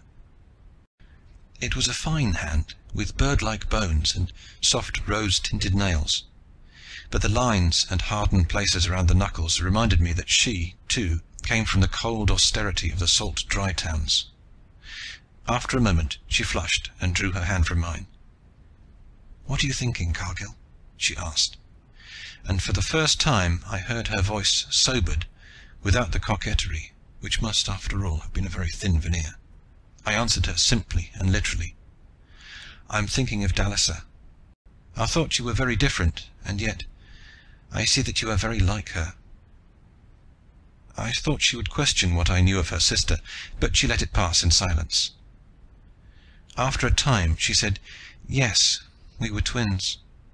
Then, after a long silence, she added, "But she was always much the older." And that was all I ever knew of whatever obscure pressures had shaped Dalisa into an austere and tragic Clytemnestra, and Maylin into a pixie runaway. Outside the drawn shutters, dawn was brightening. Maylin shivered, drawing her thin draperies round her bare throat. I glanced at the little rim of jewels that starred her hair, and said, "You'd better take those off and hide them. They alone would be enough to have you hauled into an alley and strangled in this part of Charin." I hauled the bird toy from my pocket and slapped it on the greasy table, still wrapped in its silk. "I don't suppose you know which of us this thing is set to kill?" "I know nothing about the toys." "You seem to know plenty about the toy maker." "I thought so, until last night." I looked at the rigid, clamped mouth, and thought that if she were really as soft and as delicate as she looked, she would have wept. Then she struck her small hand on the tabletop and burst out, "It's not a religion. It isn't even an honest movement for freedom. It's a front for smuggling and drugs and every other filthy thing. Believe it or not, when I left Shainsar, I thought Nebran was the answer to the way the Terrans were strangling us. Now I know there are worse things on Wolf than the Terran Empire. I've heard of Rakhal Sensar, and whatever you may think of Rakhal, he's too decent to be mixed up in anything like this." "Suppose you tell me what's really going on," I suggested. She couldn't add much to what I knew already, but the last fragments of the pattern were beginning to settle into place. Rakhal, seeking the matter transmitter and some key to the non-human sciences of Wolf, I knew now what the city of the Silent Ones had reminded me of, had somehow crossed the path of the Toymaker. Everin's words now made sense. "You were clever at evading our surveillance for a while." Possibly, though I'd never know, Quinn had been keeping one foot in each camp, working for Kiral and for Everin. The Toymaker, knowing of Rakal's anti-Terran activities, had believed he would make a valuable ally, and had taken steps to secure his help. Julie herself had given me the clue. He smashed Rindy's toys. Out of the context, it sounded like the work of a madman. Now, having encountered Everin's workshop, it made plain good sense. And I think I had known all along that Rakal could not have been playing Everin's game. He might have turned against Terra, though now I was beginning to even doubt that, and certainly he'd have killed me if he found me. But he would have done it himself, and without malice. Killed without malice, that doesn't make sense in any of the languages of Terra, but it made sense to me. Maylin had finished her brief recitation and was drowsing, her head pillowed on the table. The reddish light was growing, and I realized that I was waiting for dawn as, days ago, I had waited for sunset in Shensa, with every nerve stretched to the breaking point. It was dawn of the third morning, and this bird lying on the table before me must fly, or far away in the Khasa another would fly at Julie. I said, "There's some distance limitation on this one, I understand, since I have to be fairly near its object. If I lock it in a steel box and drop it in the desert, I'll guarantee it won't bother anybody. I don't suppose you'd have a shot at stealing the other one for me?" She raised her head, eyes flashing. "Why should you worry about Rakal's wife?" she flared. And for no good reason, it occurred to me that she was jealous. I might have known Everin wouldn't shoot in the dark. Rakal's wife, that Earthwoman, what do you care for her? It seemed important to set her straight. I explained that Julie was my sister, and saw a little of the tension fade from her face, but not all. Remembering the custom of the Dry Towns, I was not wholly surprised when she added, jealously, "When I heard of your feud, I guessed it was over that woman." "But not in the way you think," I said. Julie had been part of it, certainly. Even then, I had not wanted her to turn her back on her world, but if Rakal had remained with Terra, I would have accepted his marriage to Julie. Accepted it? I'd have rejoiced. God knows we'd been closer than brothers, those years in the Dry Towns. And then, before Maylin's flashing eyes, I suddenly faced my secret hate, my secret fear. No, the quarrel had not been all Rakal's doing. He had not turned his back, unexplained, on Terra. In some unrecognized fashion, I had done my best to drive him away. And when he had gone, I had banished a part of myself as well, and thought I could end the struggle by saying it didn't exist. And now, facing what I had done to all of us, I knew that my revenge, so long sought, so dearly cherished, must be abandoned. "We still have to deal with the bird," I said. "It's a gamble, with all the cards wild. I could dismantle it and trust to luck that Wolf Illogic didn't include a tamper mechanism, but that didn't seem worth the risk. First, I've got to find Rakal. If I set the bird free and it killed him, it wouldn't settle anything. For I could not kill Rakal. Not now, because I knew life would be a worse punishment than death, but because, I knew it now, if Rakal died, Julie would die too. And if I killed him, I'd be killing the best part of myself. Somehow, Rakal and I must strike a balance between our two worlds and try to build a new one from them. And I can't sit here and talk any longer. I haven't time to take you—" I stopped, remembering the spaceport cafe at the edge of the Khasa. There was a street shrine or matter transmitter right there, across the street from the Terran HQ. All these years. You know your way in the transmitters. You can go there in a second or two. She could warn Julie, tell Magnuson. But when I suggested this, giving her a password that would take her straight to the top, she turned white. All jumps have to be made through the master shrine. I stopped and thought about that. Where is Everin likely to be right now? She gave a nervous shudder. He's everywhere. Rubbish. He's not omniscient. Why, you little fool, he didn't even recognize me. He thought I was Rakal. I wasn't too sure myself, but Malin needed reassurance. Or take me to the Master Shrine. I can find Raquel in that scanning device of Everin's. I saw refusal in her face and pushed on. If Everin's there, I'll prove he's fallible enough with a skein in his throat. And here, I thrust the toy into her hand. Hang on to this, will you? She put it matter-of-factly into her draperies. I don't mind that, but to the shrine. Her voice quivered, and I stood up and pushed at the table. Let's get going. Where's the nearest street shrine? No, no. Oh, I don't dare. You've got to. I saw the chak who owned the place edging round the door again and said, "There's no use arguing, Malin." When she had readjusted her robes a little while ago, she had pinned them so that the flat sprawl of the Nebran embroideries were over her breasts. I put a finger against them, not in a sensuous gesture, and said, "The minute they see these, they'll throw us out of here too. If you knew what I know of Nebran, you wouldn't want me to go near the Master Shrine again." There was that faint coquettishness in her sideways smile, and suddenly I realized that I didn't want her to. But she was not Dalisa, and she could not sit in cold dignity while her world fell into ruin. Malin must fight for the one she wanted. And then some of that primitive male hostility which lives in every man came to the surface, and I gripped her arm until she whimpered.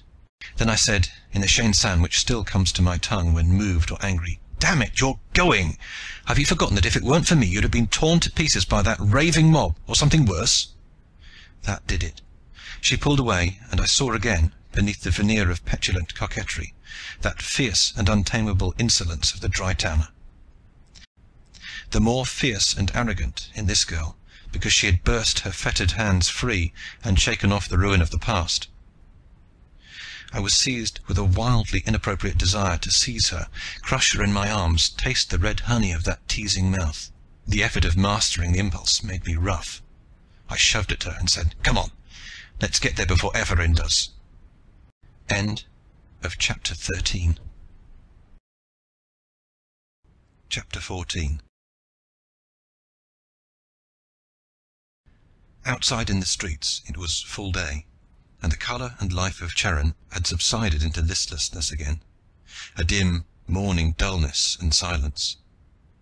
Only a few men lounged wearily in the streets, as if the sun had sapped their energy. And always the pale, fleecy-haired children, human and furred non-human, played their mysterious games on the curbs and gutters, and staring at us with neither curiosity nor malice.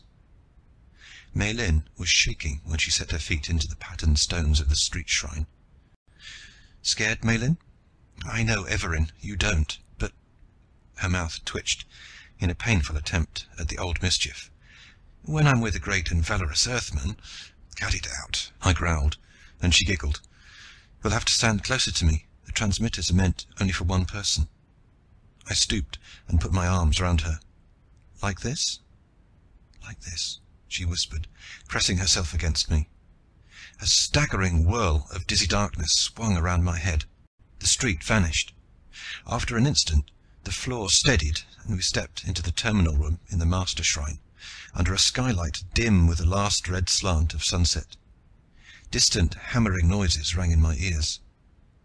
Malin whispered, "Everin's not here, but he might jump through at any second." I wasn't listening. "Where is this place, Malin? Where on the planet?" "No one knows but Everin, I think. There are no doors. Anyone who goes in or out jumps through the transmitter." She pointed. "The scanning device is in there. We'll have to go through the workroom." She was patting her cushioned robes into place, smoothing her hair with fastidious fingers. "I don't suppose you have a comb? I've no time to go to my own—" I'd known she was a vain and pampered brat, but this passed all reason, and I said so, exploding at her. She looked at me as if I wasn't quite intelligent. "Little ones, my friend, notice things. You are quite enough of a redneck, but I, Nebran's priestess, walk through their workroom all blown out and looking like the tag end of an orgy in Adkaran." Abashed, I fished in my pocket and offered her a somewhat battered pocket comb.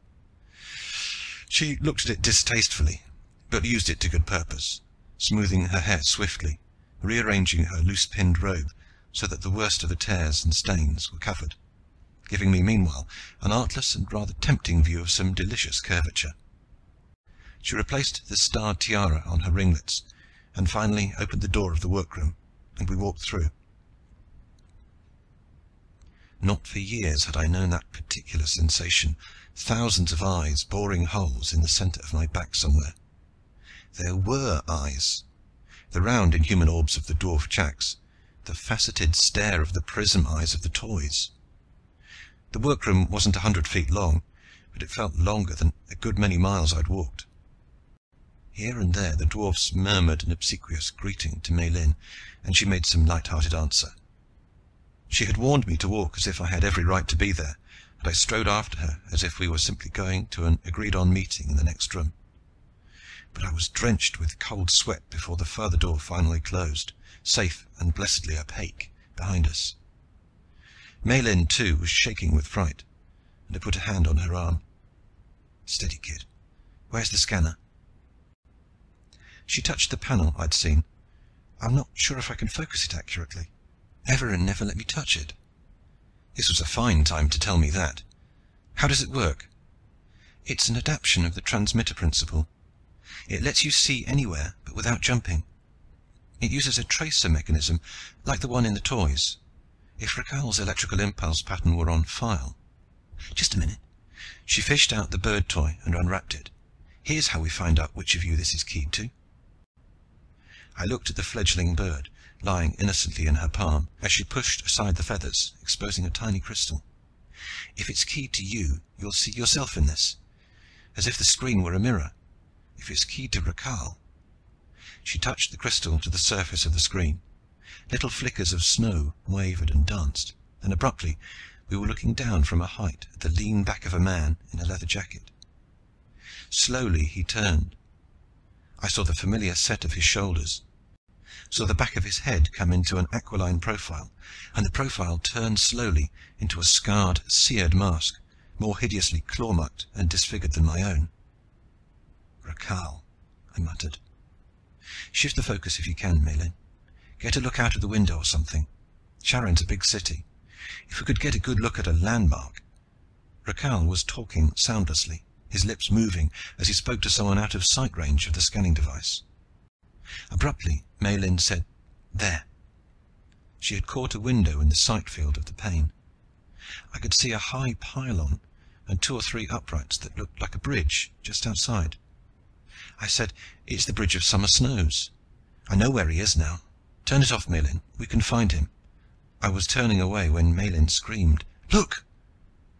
Rakal had turned his back on the scanner, and for the first time I could see who he was talking to. A hunched, cat-like shoulder twisted, a sinuous neck, high-held head that was not quite human. "Everin," I swore. "That does it. He knows now that I'm not Rakal, if he didn't know it all along. Come on, girl. We're getting out of here." This time there was no pretense of normality as we dashed through the workroom. Fingers dropped from half-completed toys as they stared after us. Toys! I wanted to stop and smash them all. But if we hurried, we might find Rakal. And with luck we would find Everin with him. And then I was going to bang their heads together. I'd reached a saturation point on adventure. I'd had all I wanted. I realized that I'd been up all night, that I was exhausted. I wanted to murder and smash, and wanted to fall down somewhere and go to sleep, all at once. We banged the workroom door shut, and I took time to shove a heavy divan against it, blockading it.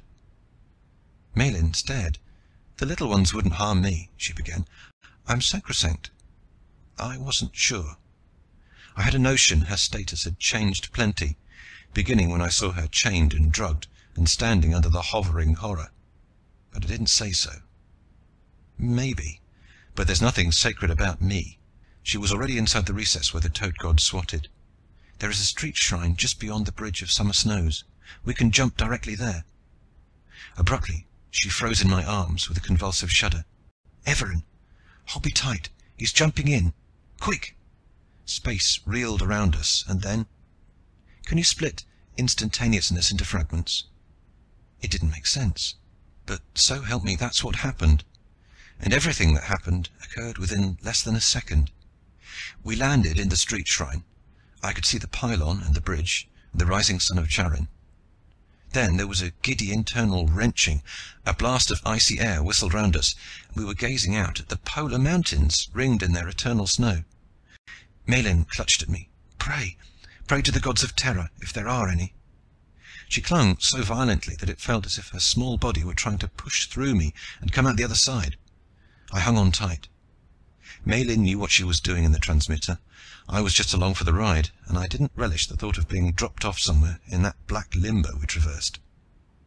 We jumped again, the sickness of disorientation forcing a moan from the girl, and darkness shivered round us. I looked on an unfamiliar street of black night and dust-bleared stars. She whimpered, "Everin knows what I'm doing. He's jumping us all over the planet. He can work the controls with his mind. Psychokinetics, I can do it a little, but I never dared. Oh, hang on tight." Then began one of the most amazing duels ever fought. Malin would make some tiny movement, and we would be falling, blind and dizzy, through blackness. Halfway through the giddiness, a new direction would wrench us, and we would be thrust elsewhere, and look out into a new street. One instant I smelled hot coffee from the spaceport cafe near the Harsa. An instant later it was blinding noon, with crimson fronds waving above us and a dazzle of water. We flicked in and out of the salty air of Shainsar, glimpsed flowers and a Dailon street. Moonlight, noon, red twilight flickered and went, shot through with the terrible giddiness of hyperspace. Then suddenly I caught a second glimpse of the bridge and the pylon. A moment's oversight had landed us for an instant in Charin. The blackness started to reel down, but my reflexes are fast, and I made one swift, scrabbling step forward. We lurched, sprawled, locked together on the stones of the bridge of summer snows. Battered and bruised and bloody, we were still alive, and where we wanted to be. I lifted Malin to her feet. Her eyes were dazed with pain. The ground swayed and rocked under our feet as we fled along the bridge. At the far end, I looked up at the pylon. Judging from its angle, we couldn't be more than 100 feet from the window through which I'd seen that landmark in the scanner. In this street, there was a wine shop, a silk market, and a small private house. I walked up and banged on the door. Silence. I knocked again, and had time to wonder if we'd find ourselves explaining things to some uninvolved stranger. Then I heard a child's high voice, and a deep, familiar voice hushing it. The door opened, just a crack, to reveal part of a scarred face. It drew into a hideous grin, then relaxed. "I thought it might be you, Cargill. You've taken at least 3 days longer than I figured getting here. Come on in," said Rakal Sensar. End of chapter 14. Chapter 15. He hadn't changed much in 6 years. His face was worse than mine. He hadn't had the plastic surgeons of Terran Intelligence doing their best for him. His mouth, I thought fleetingly, must hurt like hell when he drew it up into the kind of grin he was grinning now. His eyebrows, thick and fierce with grey in them, went up as he saw Malin, but he backed away to let us enter, and shut the door behind us. The room was bare, and didn't look as if it had been lived in much. The floor was stone, rough laid, a single fur rug laid before a brazier. A little girl was sitting on the rug, drinking from a big double-handled mug, but she scrambled to her feet as we came in, and backed against the wall, looking at us with wide eyes. She had pale red hair like Julie's, cut straight in a fringe across her forehead, and she was dressed in a smock of dyed red fur that almost matched her hair. A little smear of milk, like a white moustache, clung to her upper lip, where she'd forgotten to wipe her mouth. She was about 5 years old, with deep-set dark eyes like Julie's, that watched me gravely, without surprise or fear. She evidently knew who I was. "Rindy," Rakal said quietly, not taking his eyes from me. "Go into the other room." Rindy didn't move, still staring at me. Then she moved towards Malin, looking up intently, not at the woman, but at the pattern of embroideries across her dress. It was very quiet. until Rakhal added, in a gentle and curiously moderate voice, "Do you still carry a skein, Race?"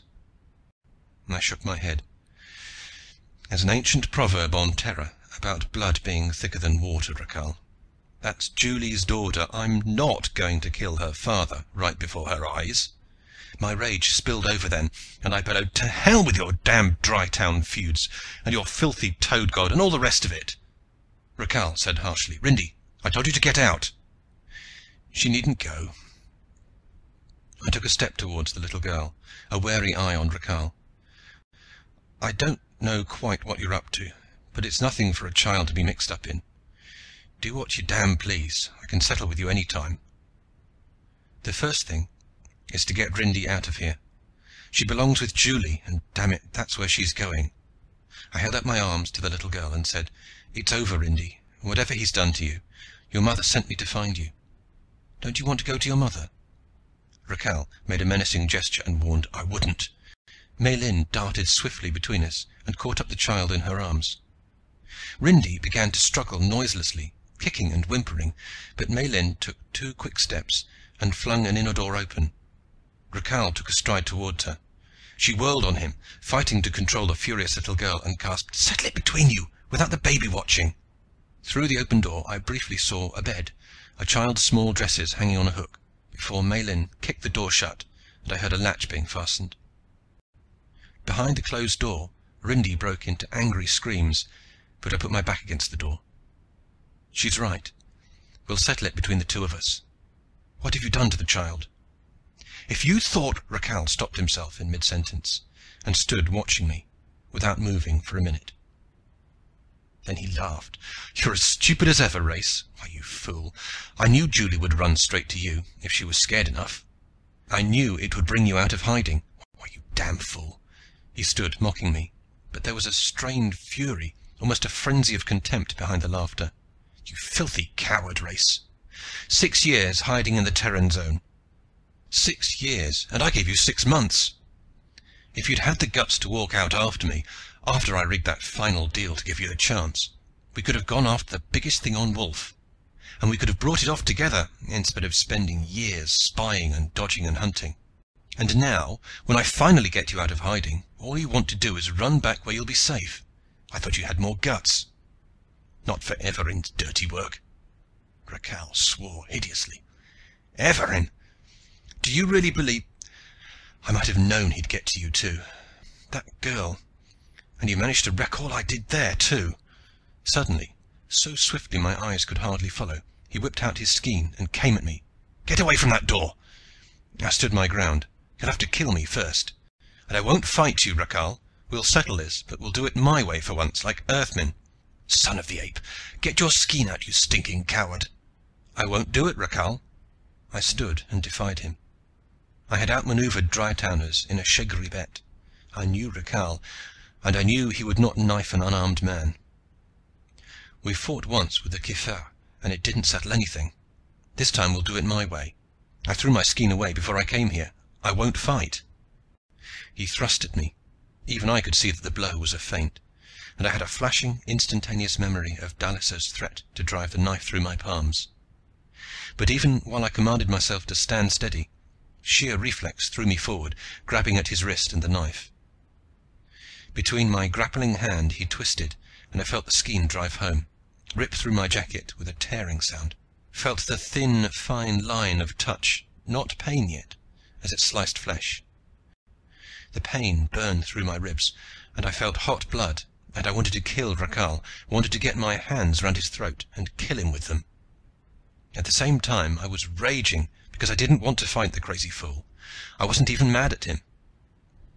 Maylin flung the door open, shrieking, and suddenly the toy, released, was darting a small, whirring, droning horror straight at Rakhal's eyes. I yelled, but there was no time to warn him. I bent and butted him in the stomach. He grunted, doubled up in agony, and fell out of the path of the diving toy. It whirred in frustration, hovered. He writhed in agony, drawing up his knees, clawing at his shirt, while I turned on Maylin in immense fury and stopped. Hers had been a move of desperation, an instinctive act to restore the balance between a weaponless man and one who had a knife. Rakhal gasped in a hoarse voice, with all the breath gone from it. "Didn't want to use. Rather fight clean." Then he opened his closed fist, and suddenly there were two of the little whirring, droning horrors in the room, and this one was diving at me. And as I threw myself headlong to the floor, the last puzzle piece fell into place. Etherin had made the same bargain with Rakhal as with me. I rolled over, dodging. Behind me in the room there was a child's shrill scream, "Daddy! Daddy!" And abruptly the birds collapsed in mid-air and went limp. They fell to the floor like dropping stones, and lay there quivering. Rindy dashed across the room, her small skirts flying, and grabbed up one of the terrible vicious things in either hand. "Rindy!" I bellowed. "No!" She stood shaking, tears pouring down her round cheeks, a toy squeezed tight in either hand. Dark veins stood out almost black on her fair temples. "Break them, Daddy," she implored in a little thread of a voice. "Break them quick. I can't hang on." Rakhal staggered to his feet like a drunken man, and snatched one of the toys, grinding it under his heel. He made a grab at the second, reeled, and drew in an anguished breath. He crumpled up, clutching at his belly where I'd butted him. The bird screamed like a living thing. Breaking the paralysis of horror, I leapt up, ran across the room, heedless of the searing pain along my side. I snatched the bird from Rindy as it screamed and shrilled, and died as my foot crunched the tiny feathers. I stamped the still-moving thing into an amorphous mess, and kept on stamping and smashing until it was only a heap of powder. Rakhal finally managed to haul himself upright again. His face was so pale that the scars stood out like fresh burns. "That was a foul blow, Race, but I know why you did it." He stopped and breathed for a minute. Then he muttered, "You saved my life, you know.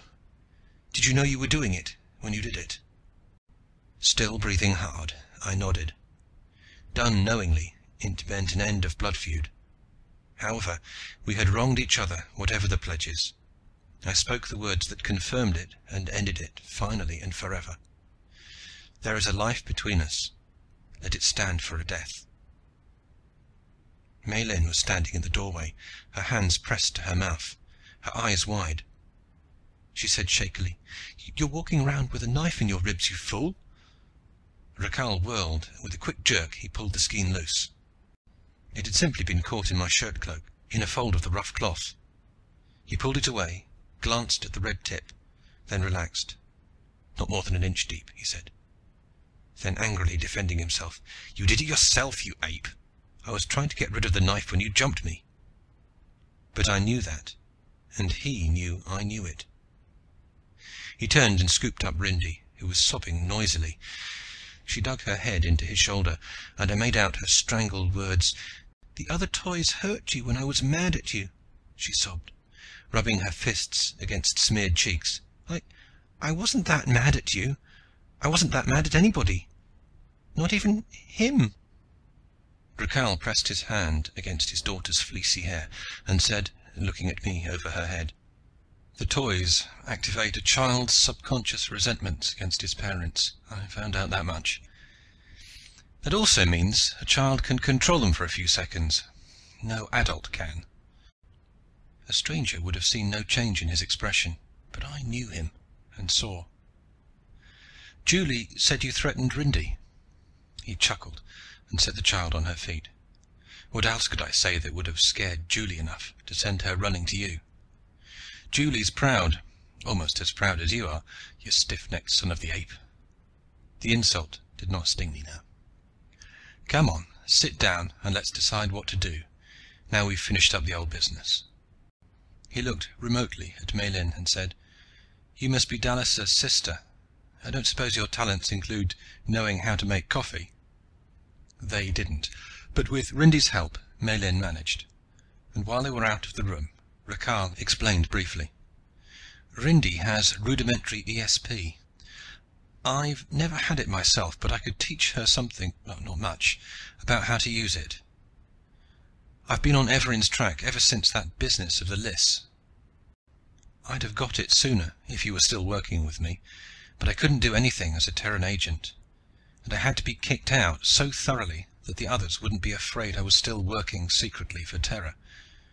For a long time I was just chasing rumors, but when Rindy got big enough to look in the crystals of Nebran, I started making some progress. I was afraid to tell Julie. Her best safety was the fact that she didn't know anything. She's always been a stranger in the Dry Towns. He paused, then said with honest self-evaluation, "Since I left the Secret Service, I've been a stranger there myself." I asked, "What about Dalisa?" "Twins have some ESP to each other. I knew Maylin had gone to the Toymaker.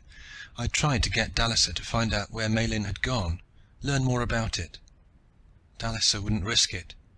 But Kiral saw me with Dalisa and thought it was Maylin. That put him on my tail too, and I had to leave Shainsar. I was afraid of Kiral," he added soberly, "afraid of what he'd do. I couldn't do anything without Rindy, and I knew if I told Julie what I was doing, she'd take Rindy away into the Terran zone, and I'd be as good as dead." As he talked, I began to realize how vast a web Everin and the underground organization of Nebran had spread for us. "Everin was here today. What for?" Rakhal laughed mirthlessly. "He's been trying to get us to kill each other off. That would get rid of us both. He wants to turn over Wolf to the non-humans entirely. I think he's sincere enough, but—" he spread his hands helplessly. "I can't sit by and see it." I asked point blank, "Are you working for Terra? Or for the Dry Towns? Or any of the anti-Terran movements?" "I'm working for me," he said with a shrug. "I don't think much of the Terran Empire. But one planet can't fight a galaxy. Race, I want just one thing. I want the Dry Towns and the rest of Wolf to have a voice in their own government. Any planet which makes a substantial contribution to galactic science, by the laws of the Terran Empire, is automatically given the status of an independent commonwealth. If a man from the Dry Towns discovers something like a matter transmitter, Wolf gets dominion status. But Everin and his gang want to keep it secret, keep it away from Terra, keep it locked up in places like Kanasa. Somebody has to get it away from them, and if I do it, I get a nice fat bonus and an official position." I believed that, where I would have suspected too much protestation of altruism. Rakhal tossed it aside. "You've got Maylin to take you through the transmitters. Go back to the Master Shrine and tell Everin that Race Cargill is dead. In the Trade City they think I'm Cargill, and I can get in and out as I choose. Sorry if it caused you trouble, but it was the safest thing I could think of. And I'll advise Magnusson and have him send soldiers to guard the street shrines. Everin might try to escape through one of them." I shook my head. Terra hasn't enough men on all Wolf to cover the street shrines in Sharin alone. And I can't go back with Maylin. I explained. Rakhal pursed his lips and whistled when I described the fight in the transmitter. "You have all the luck, Cargill. I've never been near enough even to be sure how they work. And I'll bet you didn't begin to understand. We'll have to do it the hard way then. It won't be the first time we've bulled our way through a tight place. We'll face Everin in his own hideout. If Rindy's with us, we needn't worry." I was willing to let him assume command, but I protested. "You'd take a child into that... What else can we do? Rindy can control the toys, and neither you nor I can do that if Everin should decide to throw his whole arsenal at us." He called Rindy and spoke softly to her. She looked from her father to me, and back again to her father, then smiled and stretched out her hand to me. Before we ventured into the street, Rakhal scowled at the sprawled embroideries on Maylin's robe. He said, "In those things you show up like a snowfall in Shainsar. If you go out in them, you could be mobbed. Hadn't you better get rid of them now?" "I can't," she protested. "They're the keys to the transmitter." Rakhal looked at the conventionalized idols with curiosity, but said only, "Cover them up in the street then. Rindy, find her something to put over her dress."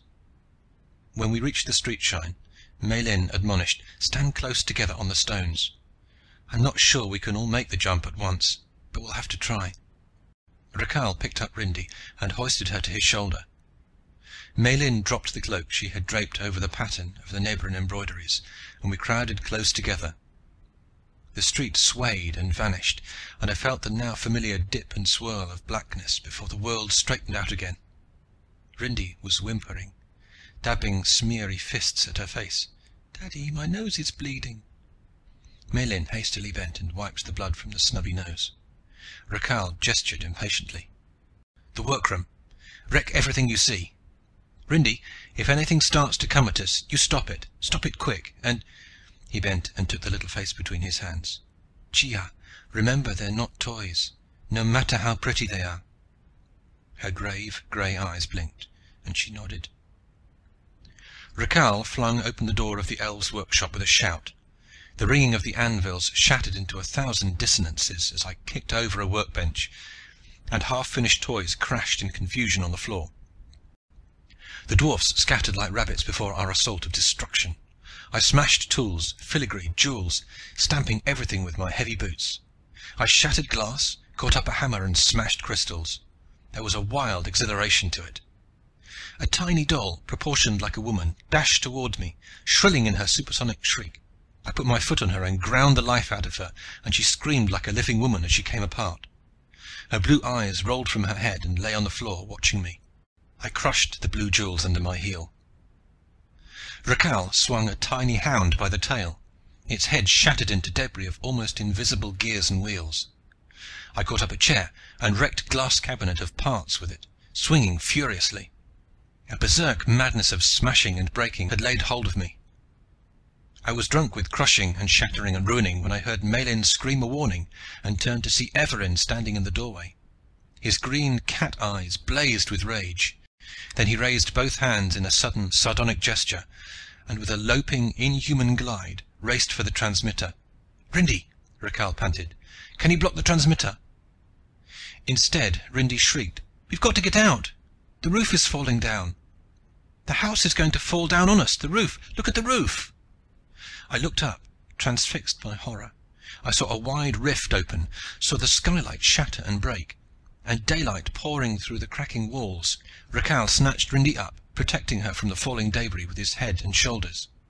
I grabbed Malin round the waist, and we ran for the rift in the buckling wall. We shoved through just before the roof caved in and the walls collapsed, and we found ourselves standing on a bare grassy hillside, looking down in shock and horror, as below us section after section of what had been apparently bare hill and rock caved in and collapsed into dusty rubble. Malin screamed hoarsely, "Run! Run! Hurry!" I didn't understand, but I ran. I ran, my sides aching, blood streaming from the forgotten flesh wound in my side. Malin raced beside me, and Rakhal stumbled along, carrying Rindy.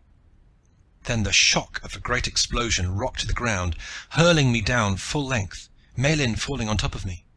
Rakhal went down on his knees. Rindy was crying loudly. When I could see straight again, I looked down at the hillside.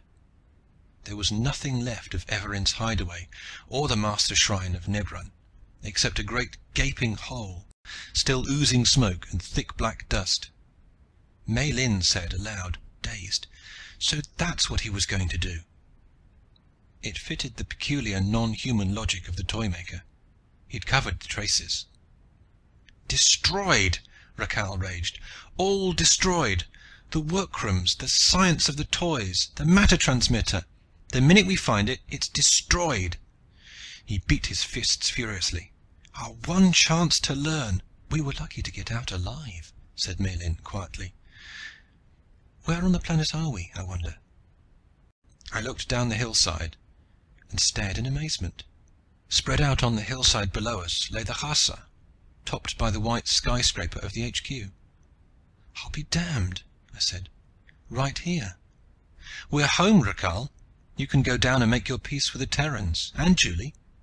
And you, Malin." Before the others, I could not say what I was thinking, but I put my hand on her shoulder and kept it there. She smiled, shakily, with a hint of her old mischief. "I can't go into the Terran zone looking like this, can I? Give me that comb again. Rakhal, give me your shirt cloak. My robes are torn." "You vain, stupid female, worrying about a thing like that at a time like this." Rakhal's look was like murder. I put my comb in her hand, then suddenly saw something in the symbols across her breasts. Before this, I had seen only the conventionalized and intricate glyph of the toad god, but now... I reached out and ripped the cloth away. "Cargill!" she protested angrily, crimsoning, covering her bare breasts with both hands. "Is this the place? Before a child, too!" I hardly heard. "Look!" I exclaimed. "Rakhal, look at the symbols embroidered into the glyph of the god. You can read the old non-human glyphs. You did it in the city of the Lys. Mei Lin said they were the key to the transmitters. I'll bet the formula is written out there for anyone to read. Anyone, that is, who can read it.